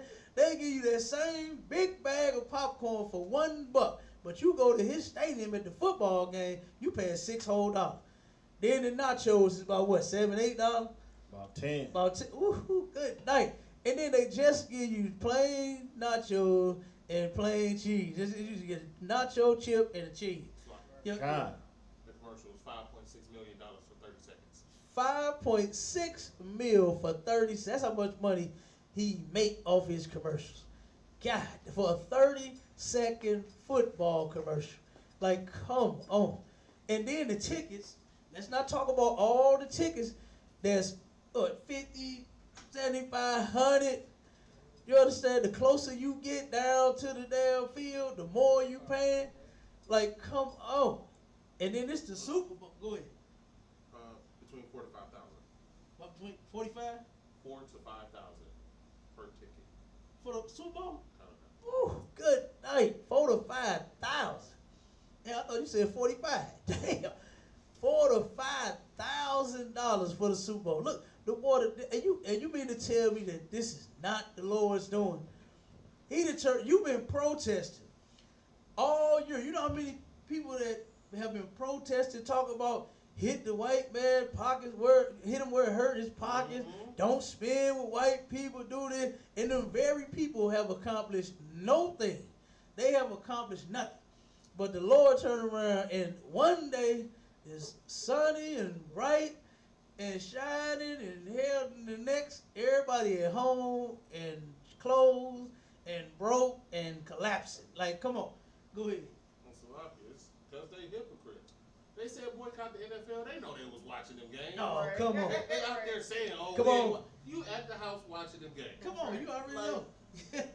So the Most High said, "Okay, y'all ain't gonna stand with this man who risked his job so that you stop getting shot in the streets. How about I do it for you? Man, okay. Shut it down." You hear me? Exactly. And you know them Christians, they wasn't stopping nothing. They was doing everything that they have been doing so that they could join white people, so that they could Right. be one with white people, so that they can feel like white people. That's what they want to feel. I want to feel left alone. I want to feel like I can walk across the street and don't have to worry about no devil pulling me over trying to blow my brains out. You understand? I want to feel like I can drive and go where I want to go and don't have to get what they call it racially profiled. You understand? How you only racially profile black people? You don't racially profile nobody else. Nobody else get no Chinaman. They can't even drive. They can't even see. They can't even damn see, let alone drive. But I've never seen them get pulled over by anybody. Have you?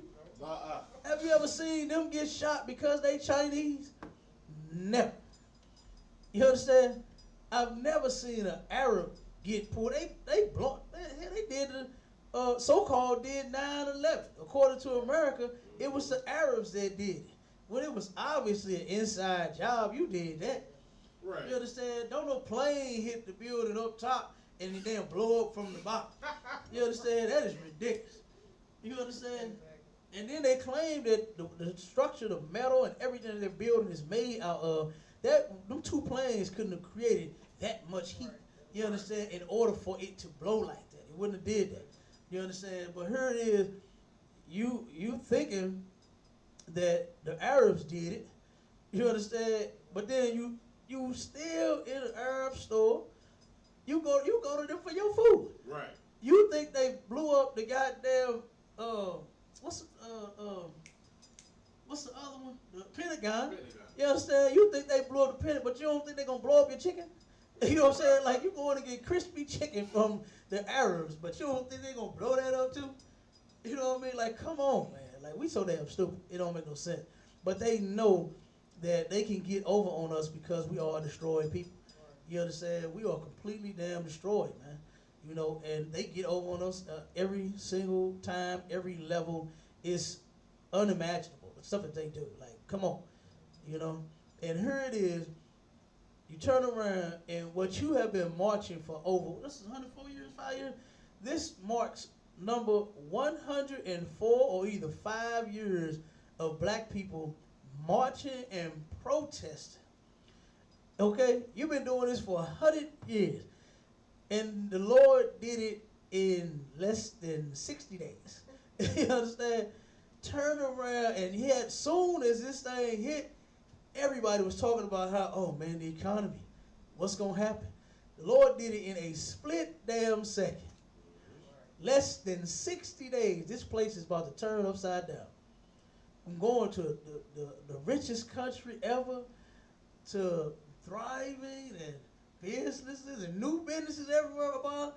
They got new businesses on that south side. Right. Restaurants and businesses everywhere. I didn't even know it was a business at.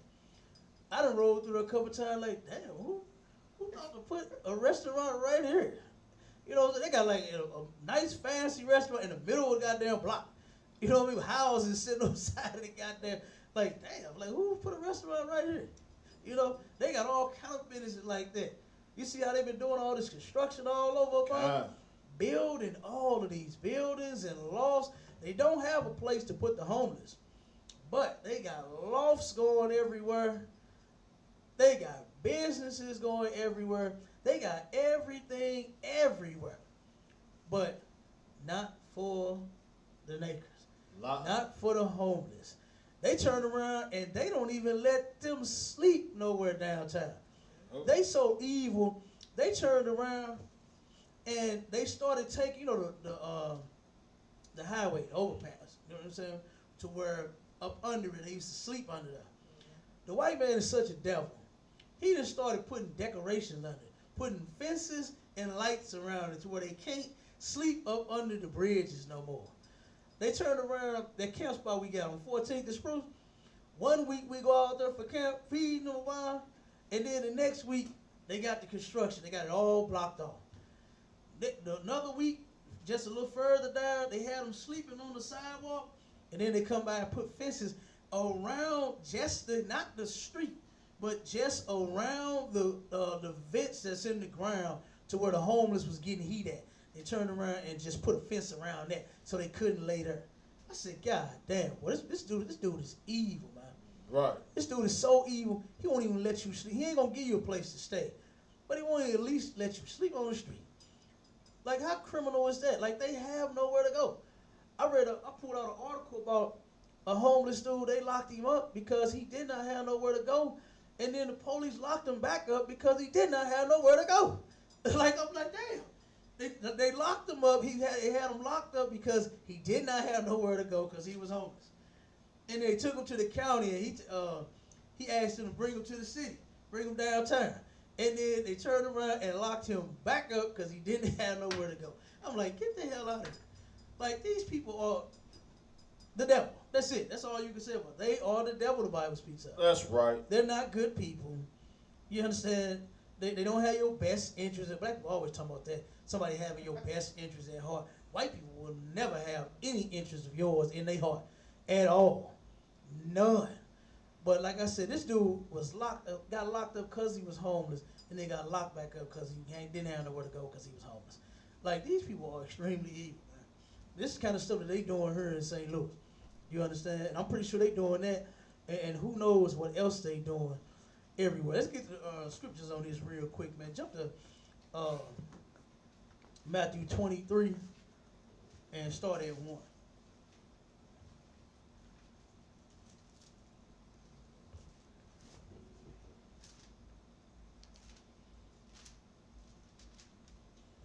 Matthew chapter 23, verse 1. Then spake Jesus to the multitude. Now this is our king right here. This is Christ. This is Yahweh Shai. Keep going. And to his disciples, saying, the scribes and the Pharisees sit in Moses' seat.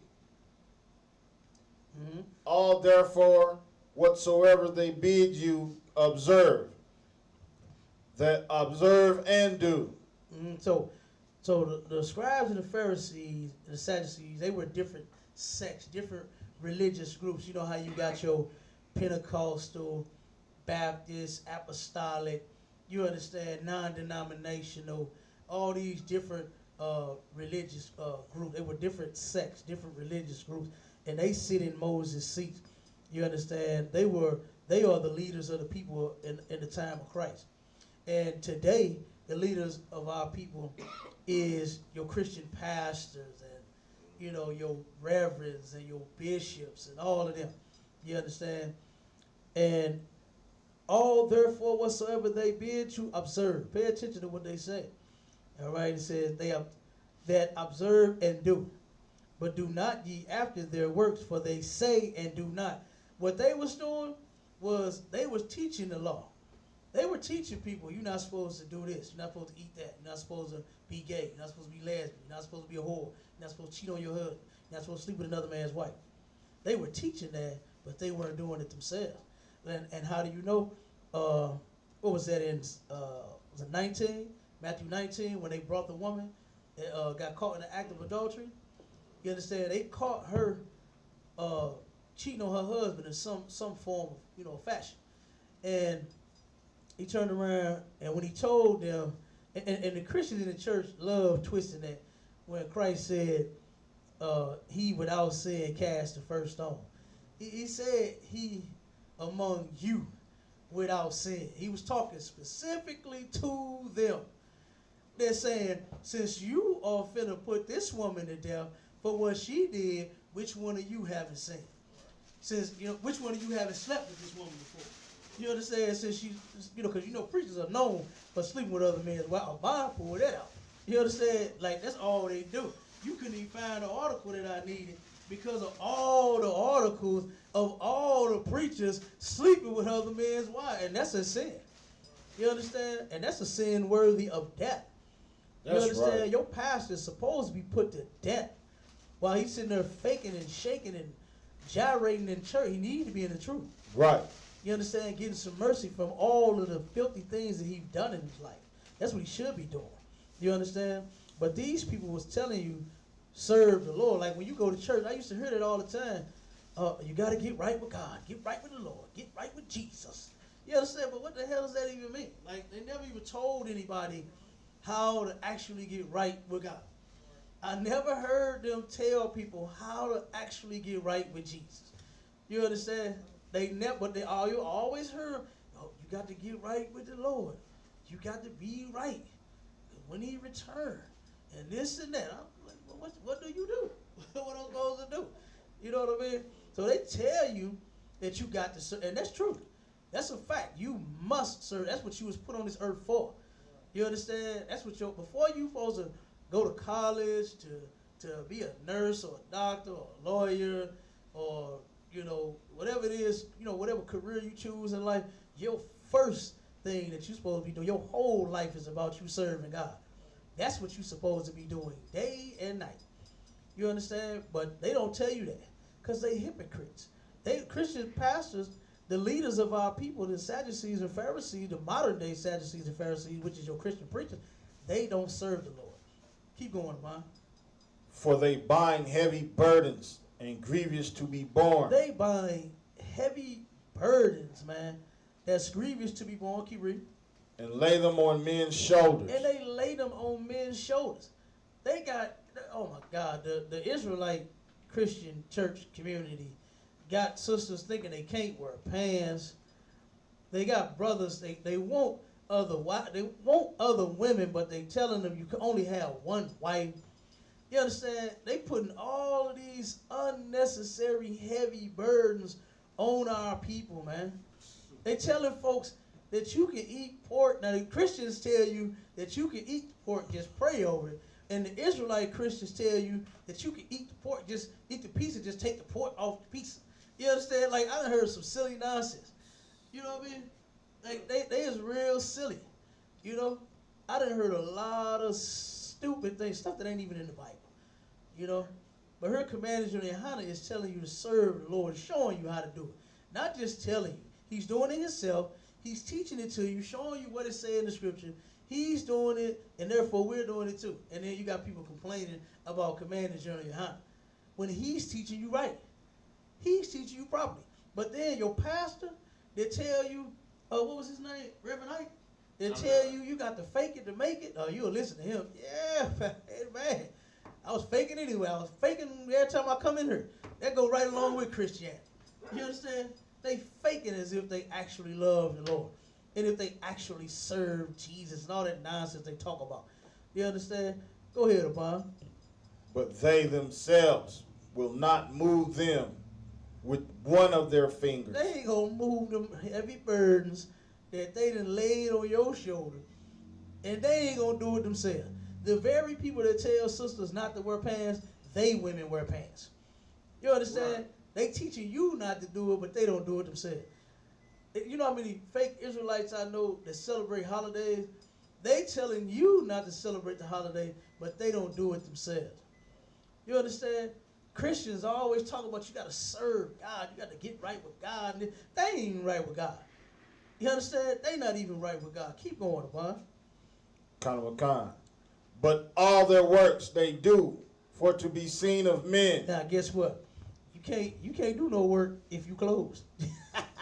You can't be seen of men now if your church is closed. You understand? Keep going.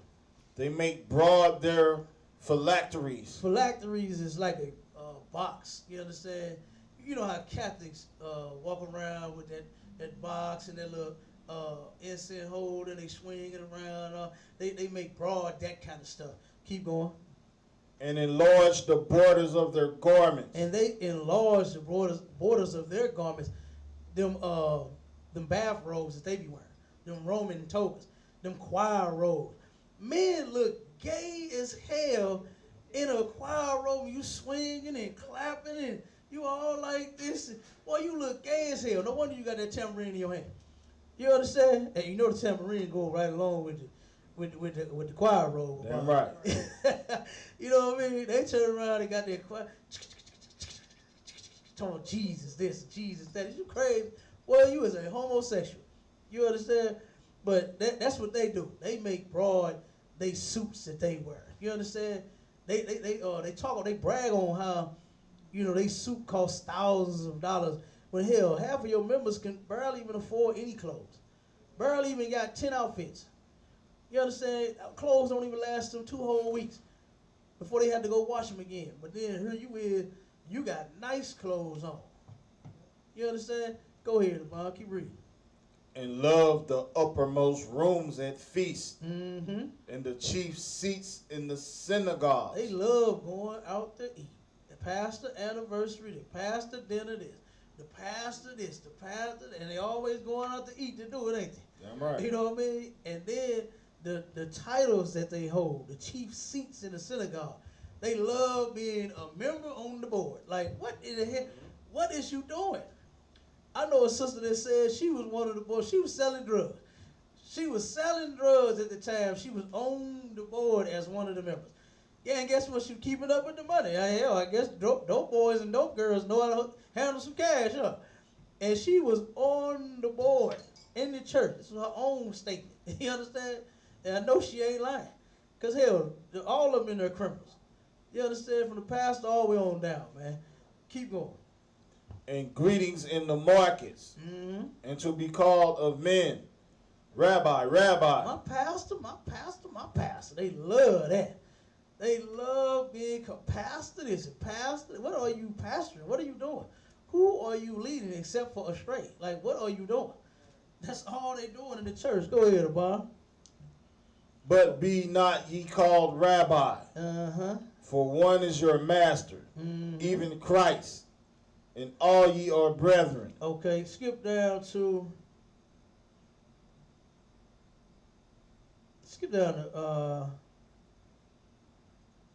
12.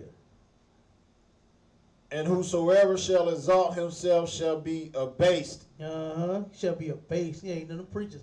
They love exalting themselves. They always boasting and bragging that God is with them. The Lord is this. What was his name? Creflo Dollar.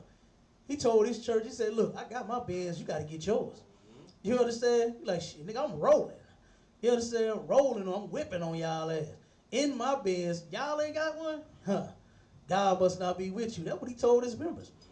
That's what he told his members, man. And he abased. Keep going. And he that shall humble himself shall be exalted. Okay, you get that. Go to 13. But woe unto you, scribes and Pharisees, Mm-hmm. hypocrites. What the Lord called them? Hypocrites. Christ called them hypocrites. This is in red. You understand? Christ wasn't all love and compassion and crying and, oh Lord, I love these people. You know what I'm saying? No, he was not. Christ was not no B-I-T-C-H. That's right. He came up against them Christian pastors because they are hypocrites. That's what the Bible say. Did I make it up? Wow. Huh? Christ just called your Christian pastor a hypocrite. That's right. And what makes them hypocrites? Because they say and they do not. You understand? They say one thing and do another. They claim to be servants of God, but then will preach a whole sermon about how you don't have to listen to God. You don't have to keep his laws. You don't have to do that anymore. When it don't say that nowhere in the Bible. Right. In the Old Testament, New Testament, you ain't going to find it. It don't exist in there nowhere. If you do not keep his commandments, you're going to get put to death. You're a sinner. And God is against you because you're against him. You're showing him that you're against him because you would rather sin rather than do what he said. And guess what? Life would be so much greater if you was not a sinner. Just think about how much more fun we would have if you did not have to involve drugs in it. I mean, man, we already can get together and drink a little bit. You know, niggas love talking shit, don't we are? Like drink and talk some shit. Ain't nothing wrong with that. And have a ball. But you just got to pull out some crack. You got to pull out some weed. I saw a meme on Facebook. Dude, I forgot what it was for 420.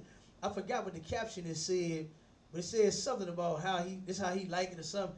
And he had a whole little tray, you know what I'm saying? And it had a bunch of weed on it, weed sticks and, you know what I'm saying, weed kebabs and all kind of mess, all weed every damn, all kinds of different weed, every damn thing. I said, God damn, now dude, you are a junkie. You are a whole junkie. You know what I'm saying? Like, if we could just leave the dope out of our life, man, we would have much more fun. We would.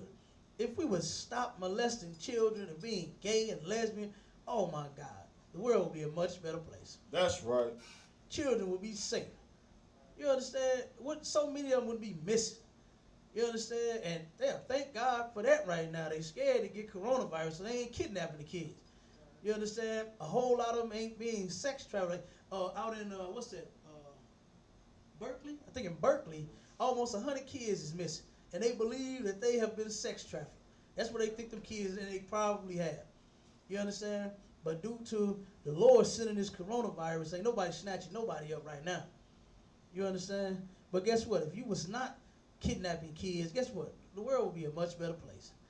Our kids would be able to play in their yard or somebody else's yard and wouldn't have to worry about it. We don't have to worry about getting snatched. If you wasn't celebrating holidays, you would not have a reason to put your man out. So many sisters put their man out. I'm telling you, I remember that brother that was Easter shopping. And we was in Walgreens. He went and grabbed Easter back, man. He didn't even want the thing. He kept walking past. He was trying to act like they wasn't there. I know he was probably going to go back and say, baby, they ain't got no more. You know what I'm saying? But then he turned around, I bet that woman was pressing him, boy, and he snatched them damn things off the shelf like he had an attitude. Because he don't even want, men don't even like celebrating holidays. It's just these women think they have to do it. Right. They think they got to have it for their kids. Do you know how much more fun we can have if we could just all bring our kids together and just throw a party for them? Right. Like, just for no reason. Just grab the kids.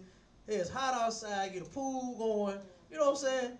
Get something going for the kids, all kind of little water slides and all that. Let them have a ball, and without it being their birthday. Oh my God! You know how much your kids would turn around and love you for that, and then grow up to be better children. They wouldn't be so evil and thinking that they had to have every goddamn thing, all because you gonna cash out for their birthday. You gonna buy them everything they want, everything you never had. They gonna get, like, doing all that stupid stuff. You're gonna turn around and ruin them children. That's what you're going to do. But the world will be a much better place without a sinner, man. You understand? And these hypocrites, starting with them. Like I said, it's been a lot quiet. Ain't no pastors nowhere screaming and shouting nothing about it. I ain't heard nobody getting no Holy Ghost and speaking in no tongues. Where that go? I guess that go with Salaki. Go ahead. I ain't seen no pastor out with a loudspeaker handheld saying nothing or none of that. None of that. None of that. They No scared. Jehovah Witnesses. They Nobody. scared. They scared. You sure right. They ain't even on the corner with that little dumbass pamphlet. No. You understand? Go ahead, sis. Not even a Latter-day Saint. No, none of them. No. None of them. Because they walk around too. They go around too, yeah. You understand? They go house to house too. Right. I would say no, you And none of them. None of them. Nobody. No church and no religion is out doing nothing. You understand? Why? And that's a good thing too. You understand? It's a good thing, man. I used to hate getting up on Sunday. Like, see, all them damn Christians used to damn near run into my truck, trying to hurry up and get to goddamn church, playing that old nasty gospel music, trying to hurry up and get to the goddamn grocery store to cook that nasty pork Sunday dinner. You know what I mean? Man, now, boy, look at her. It's been quiet, man. Man. I've been chilling. I don't know about nobody else. I'm cool in the damn stay-at-home order. I'm chilling. The church is closed. Man, look at her. You understand? Come on. Like, Christ said they are hypocrites, man. Your pastors, your preachers, your deacons, your reverends are hypocrites. Keep going. For you devour widows' houses. You missed one. Salakia. That's right. For you shut up the kingdom of heaven against men. You shut up the kingdom of heaven against men. You prevent people from getting into heaven. You sitting here telling your members that they gonna die and go up in the sky when that's not gonna happen. That's not gonna happen. Christ said that the kingdom of heaven is within you.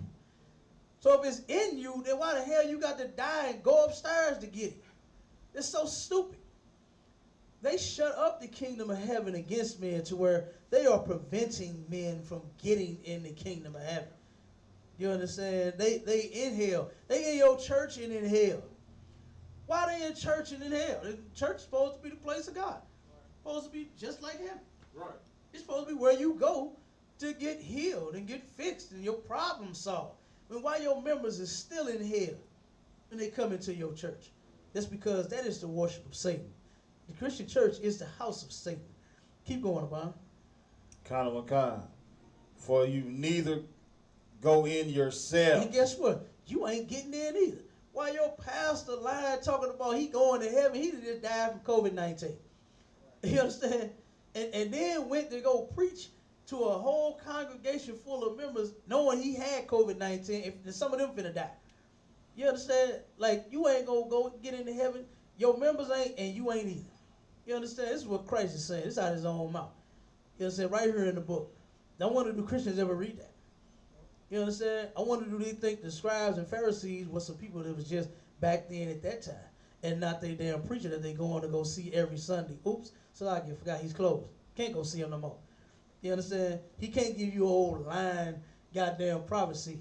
Gonna tell you, you know what, young man? You know what I see? I see a blessing coming your way. That's all they do. Suit their members up on being blessed. Money, prosperity.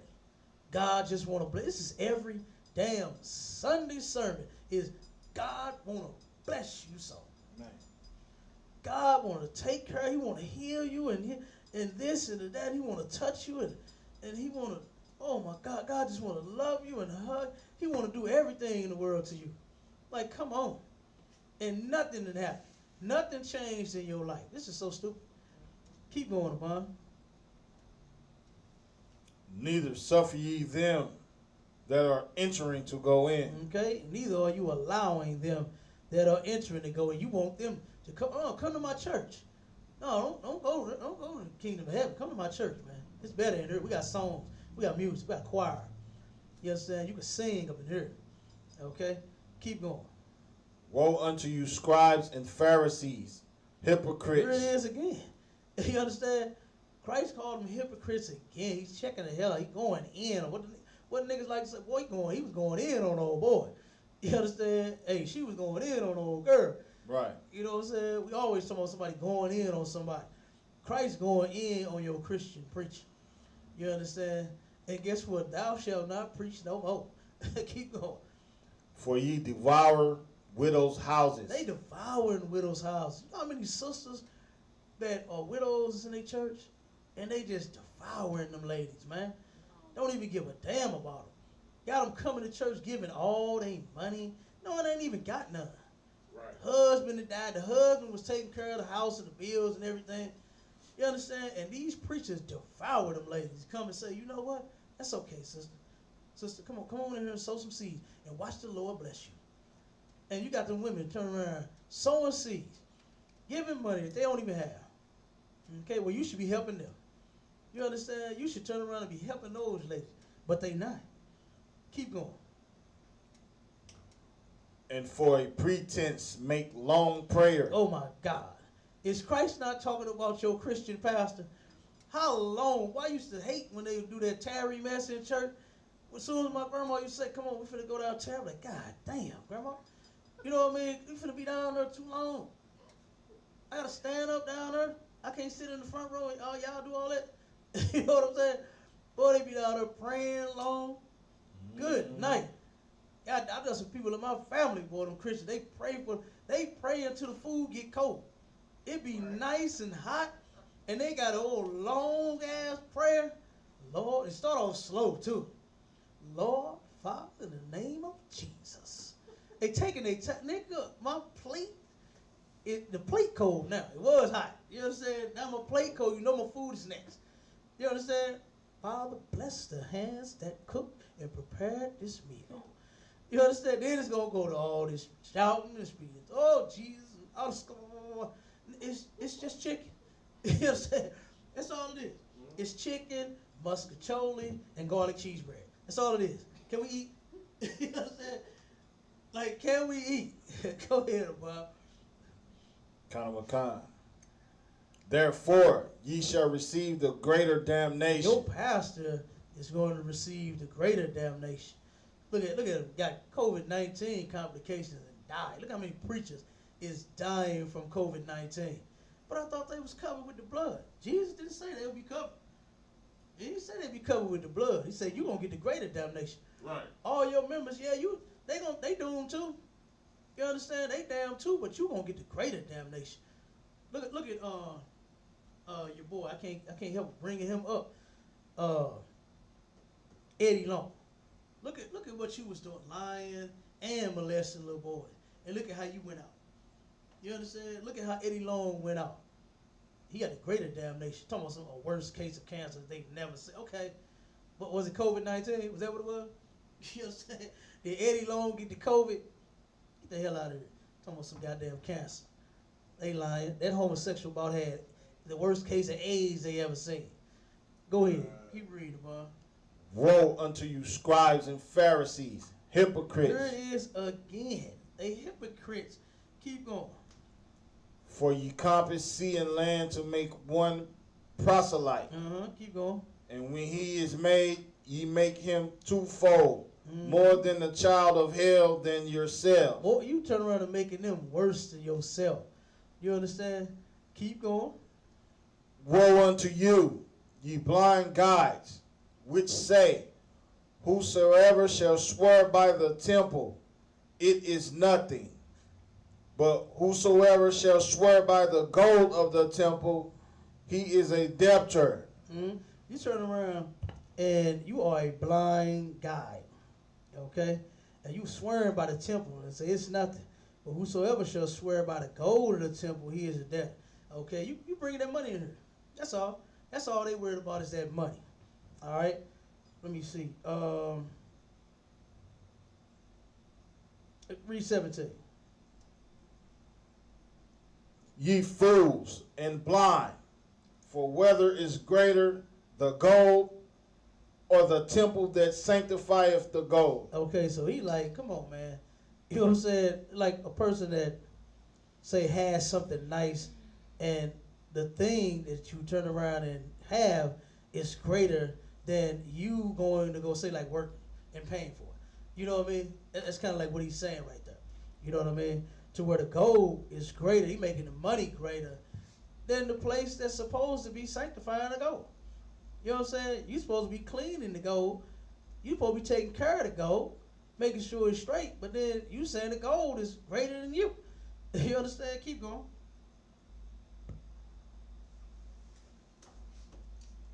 And whosoever shall swear by the altar, it is nothing. But whosoever sweareth by the gift that is appointed, he is guilty. Okay, so you already get it. You understand. Give me Amos. I want to go one more with Amos real quick. Couple of scriptures of Amos. I think that what Amos 9. Drop that in Matthew because Christ was cutting them goddamn hypocrites the whole goddamn chapter. Like in verse 25, he said, "Woe unto you, scribes and Pharisees, hypocrites, for ye may clean the outside of the cup of the platter, but within they are full of extortion and excess." That's your pastor all day long. Full of extortion and excess. You understand? Give me, what's that? 9, Amos 9, and where I want to start at?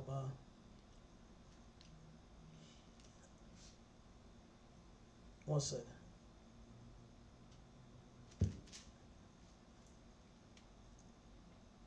Hold on.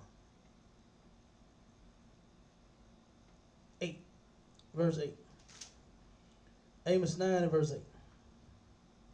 Amos chapter 9, verse 8. Behold, the eyes of the Lord God are upon the sinful kingdom. That sinful kingdom is America. And the Lord knows exactly what's been going on here. You have been fighting for gay rights. You understand? When gays don't have no rights. You understand? You're sick and you're disgusting. What right do you need? You're already gay. You understand? Nobody's bothering you here. Nobody even needs to know. Oh, I get sick of even seeing them. You know, just stay in the goddamn closet. And you and whoever your butt buddy is, just y'all stay in the closet. Do what y'all do with each other. I don't even want to see no homosexuals. I get sick of seeing these lesbians. You know when Barack Obama so-called pushed that gays can get married and get benefits, you know how many studs came out? Here in St. Louis, that's all. Am I lying about? Studs every goddamn word. Sick of seeing it. That's a waste of a black woman. You understand? Here you is all fine and thick as all get, trying to hide your hips and your butt, trying to wear a sports bra to hold them sour melons down. He ain't going. I still see him through that big ass T-shirt you got on, trying to look like the brand. You know what I mean? Trying to dress like Criss Cross. I can still see that body. You know, that's a waste of a black woman, man. You understand? But the Lord, his eyes are upon the sinful kingdom. And America is an extremely sinful place. It is the greatest, wicked kingdom of them all. This is the most evilest place ever to be erected. Keep going. And I will destroy it from off the face of the earth. He's going to do what? Destroy it from off the face of the earth. Guess what? The Lord is destroying America right now. And like Commander General Yohana said, who knows how long it's going to last. And who knows if the Lord is going to turn it around anytime soon. That's up to him. That's up to the Lord. You understand? But already they are turning around saying that America is in recession. This place will not last long. It's in a recession. All right, keep going. Saving that I will not utterly destroy the house of Jacob. Okay, now if blacks, Hispanics, and Native Indians come together the way the scripture said to, in this one body of Christ, the Lord's saying he ain't going to destroy us. You understand? That's what he's talking about when he said Jacob. When he's talking about Jacob. He's talking about blacks, Hispanics, and Native Indians. That's right. Keep going. Saith the Lord, for lo, I will command, and I will sift the house of Israel among all nations, like as corn is sifted in a sieve. Yet shall not the least grain fall upon the earth. So you get that, all right? We spread all over this place. But the Lord saying that the least of us is not, the least grain shall not fall upon the earth. When he destroyed this place, the least of us is not going to be destroyed with this place. Keep going. For lo, I will command, and I will Salaki. Great, Verse 10. All the sinners of my people shall die by the sword. The coronavirus is a sword. You understand? And this is the weapon that the Lord is using. It don't mean a big ching, pull it out the sieve, and you understand? And you like a ninja with that mug. You understand? It don't necessarily mean that. That coronavirus is a sword, and it is destroying people. Keep going. Which say, the evil shall not overtake nor prevent us. While black people was trying to mock white folks, you understand, talking about, oh, I got melanin in my skin, so we can't get the coronavirus. The coronavirus is for white people. Think again. You understand? The Lord said, for the sinners of my people shall die by the sword. When the Lord comes to destroy this place, guess what? If you're a sinner, if you eating pork, shrimp, crab, lobster, catfish, shellfish, you understand?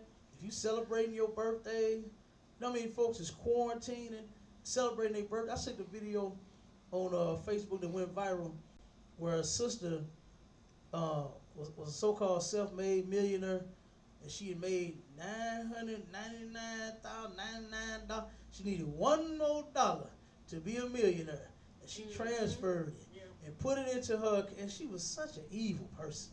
She talking about how her people is working for free. How you making millions and you got your people, you saying they working for free, and you bragging and crying about that? You know what I mean? Having a whole birthday party while you thinking that you doing something, you just may not get to celebrate your millions. You just might not be around long enough. You're going to end up, you're a sinner, and you're going to die by that sword. And then what got me about the video was one of the sisters that she had mentioned, she said she worked for me for free the whole year, whole 2 years, whatever it was. And then when the sister came to grab and give her a hug, man, she pushed her up off of her like, bitch, move. You know what I mean? Like, this is my time right here. I said, God damn, and then she got a whole attitude. Woman helped you become a millionaire, and you push her off like that instead of giving her a hug. You understand? I said, God damn, that's some cold shit. But these are the sinners of our people. You celebrating your birthday, that's a sin. The Lord said the sinners of my people are going to die. That's why the smokers are dying, weed or cigarettes. The pork eaters are dying. It don't matter. Hog mugs, chitlins, or bacon. It don't matter. You understand? The holiday, Easter, Christmas, it don't matter. They dying with the COVID-19. You know the Christian pastors celebrate all the holidays. And guess what they dying from? They dying from that sword. Keep going, Amon. In that day will I raise up the tabernacle of David that is fallen, and close up the breaches thereof. And I will raise up his ruins, and I will build it as in the days of old. Okay, so the Lord is going to end up getting us together. All right. But we could drop that out because we done went way over the time. You understand? We are the ISUPK, straight up out of 1 West, 125th Street in Harlem, New York, under Commanding General Yohana. This is Sharpen the Sword Radio. I'm Captain the Goggle Boy, man, out of St. Louis. Make sure y'all tune in to our classes. Make sure y'all tune in to the next show, because guess what? While your pastor has abandoned you, Commander General Yohana has not. Shalom, Israel.